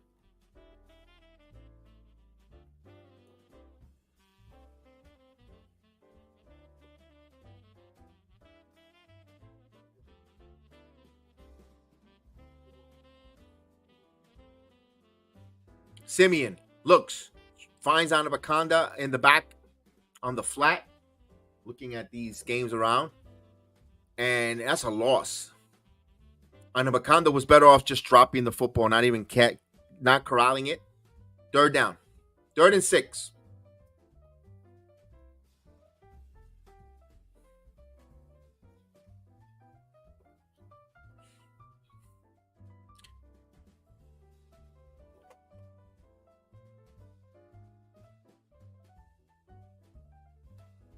All right, here's a 3rd and 6. 3rd and 6 now for Trevor Siemian and the Jets. Looking to get at least on the board. I mean, get something, a field goal, a touchdown, something. At this point, a touchdown, but garbage time touchdown. Empty calories. 3rd and 6 throws, and it's going to be rifle. Is they going to say first down? He does to Conklin. I never seen a team throw a lot of first down plays where the receivers are on the ground flat. That's how terrible the quarterback play has been for the Jets all year. They can never get a wide receiver in stride where they catch the football and they could get a couple yards after the catch. As soon as they get it, they look like they get shot down, and their legs are taken and they just die on the ground. Too many diving catches when it comes to the Jets for the first down. It's like, you're going to get exactly what you're going to get, and you're not going to get a yard extra. And it's like, ugh. Meanwhile, you see guys get it, and they go run after the catch, breaking tackles, making a 14-yard play into a 25-yard extra yards after the catch. Not the Jets. That's frustrating.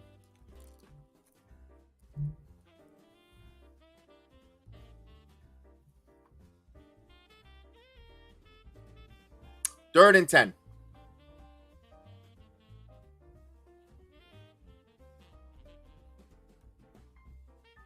He's going to throw this one deep. Incomplete. Nowhere near. Again, he's going to Cobb. What's going on? It got to be Gibson. Why is Cobb running those routes? It's Gibson who should be running that route.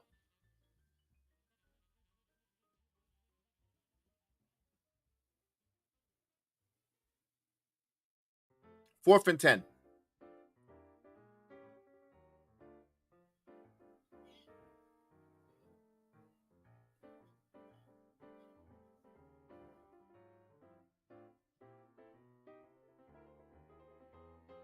Here's a 4th and 10 here. We're just under 3 minutes. Simeon throws it up, and this is a interception. It's just like a punt. So Jones with his 2nd interception of the night, just like a punt.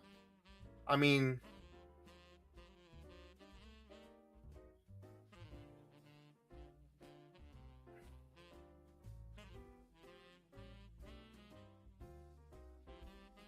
if he drops it, knocks it down, they have better field position, but they're up by 30. No need. Get the interception. Get that bonus. I wouldn't be, get the bonus there. It doesn't make a difference. That was Jones. I mean, my God. He went to Gibson this time.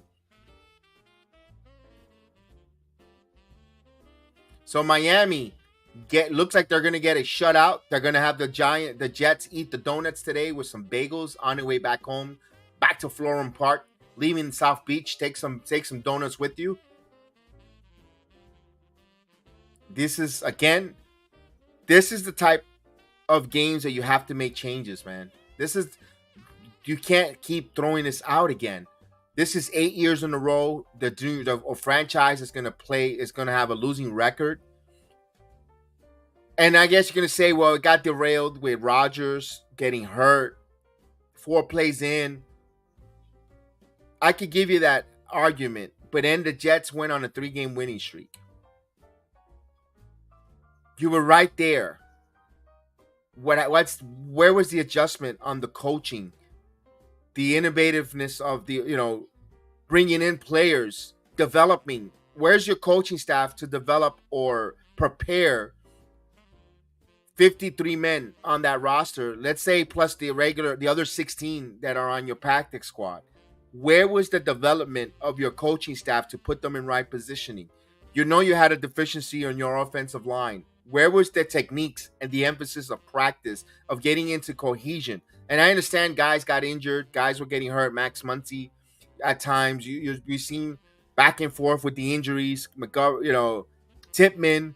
I get it. I understand that. But but still, if you're teaching the proper techniques, the proper formation, the proper blocking schemes, assignments, we didn't see that at all. Week 15 with this organization, with this coaching staff. It makes you ask those questions.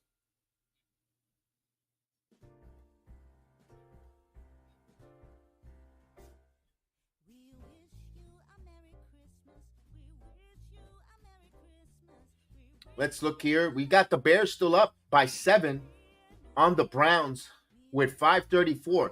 There's still plenty of time. Plenty of time here with 6, but the Bears have the football. Actually, Cleveland has the football with 5:25. So Cleveland looking to try to tie and come back on the Chicago Bears here.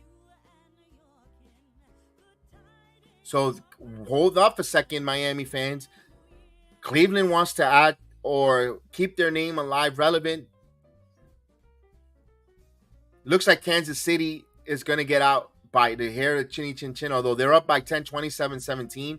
New England gave the Chiefs a big run for their money in Foxborough. There wasn't going to be that walk-through squash feel-good game for the Chiefs. That they're in a white knuckle there. I know it's a 10-point deficit for New England. I know if they had a better offense, you could have said it was close, but to keep it that close, that means that the New England defense has come to play, which they have all season. They did a better effort than what the Jets did in Miami. I expected that result with the Jets rather than and vice versa. I thought New England was going to get shellacked 30-0, and New York was going to play that 17-27 game with the Dolphins. But it's still a loss. No matter what, when we sit here back in March or July, August, when we look at the scores, it's still a loss. No matter what, if you lost 27-17 or 30-0. All right, victory formation.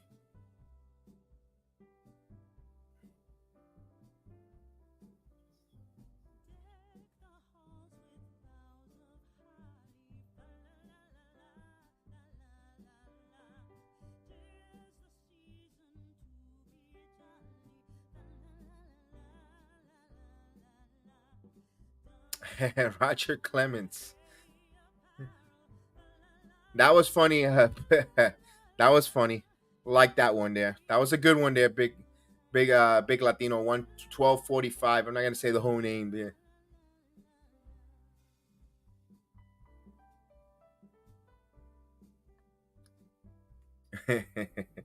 Never meet. She claimed it was a ghost of the American baseball hero Roger Clemens. I like that one. That was a funny one.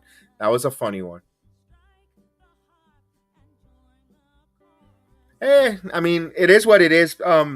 We gotta be cool about it because we could get mad and get frustrated and you just become a meme. I'm like, oh, you're getting mad at this, how bad the Jets are, man. I mean, maybe I'm numb how bad they are for many years.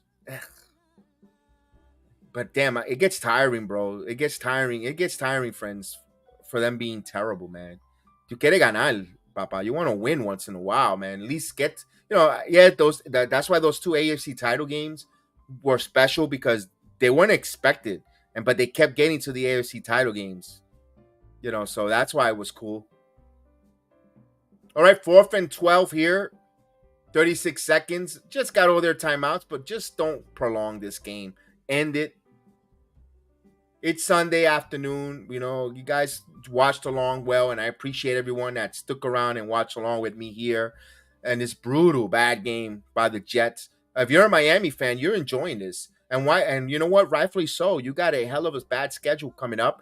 That was a terrible loss for Monday Night Football for you guys against the Tennessee Titans. Going here, and this was a very impressive victory for the Miami Dolphins, in my opinion. Because you know what? Things could have spiraled really bad out of control for you guys. Your defense came up huge, took advantage of a terrible offensive line by the New York Jets, got a lot of sacks, knocked out the surging Wilson. So you know what? Pretty much ended Wilson's career as a Jet. Now you got the one. I said it yesterday on the AFC shakedown. Was if the Miami wins one of the next three, they're going to be in position. I think they win the division. So I think Miami's on the verge of winning the AFC East, in my opinion. Now, big game this afternoon at 4:25 and 25 minutes in over there in Orchard Park with the Bills and the Cowboys. My team is going to have another losing record. So let the speculation begins. And that's the last play of the game. So the miserable year continues for the Jets, being under 500 again. And this is it.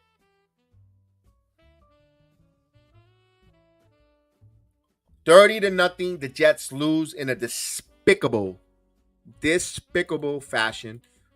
This was an embarrassing fashion here.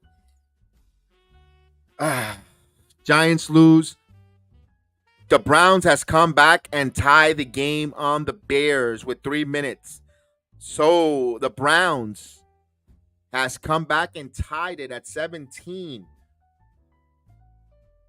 That sucks for the Bears fans. Well, with that said, I want to thank you guys for joining me. I'm going to end the watch along because my team is done. We appreciate everyone on the Twitch, Twitter app, Facebook, YouTube. Please follow us on the YouTube page. I do all different watch alongs, not just football. We do tomorrow Monday Night Raw. We do WWE, all the wrestling. We had the MMA yesterday.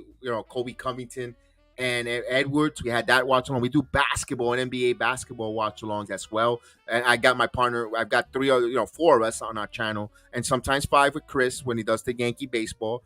We have all different a nice group of friends there. We would like you to be part of the Sports Jedi Network. Find us at Sports Jedi Network on the YouTube channel. We definitely want you to welcome and join us. Thank you for joining us on the very first time on the Instagram Live page. We have an Instagram Live. We're going simultaneously. We're allowed now to go simultaneously on Instagram. So salute to the new audience in Instagram. Of course, the Rumble app, the Truvo app as well. Thank you guys. We appreciate you joining us on a Sunday afternoon. I hope you enjoy the watch along, not the outcome. Although if you're a Miami Dolphin fan, you're ecstatic with the outcome out there. We want to thank you. May this, how we say here in the JETS-ALORIAN, this is the way, and may the sports be with you. And we'll see you next time, friends. Peace out.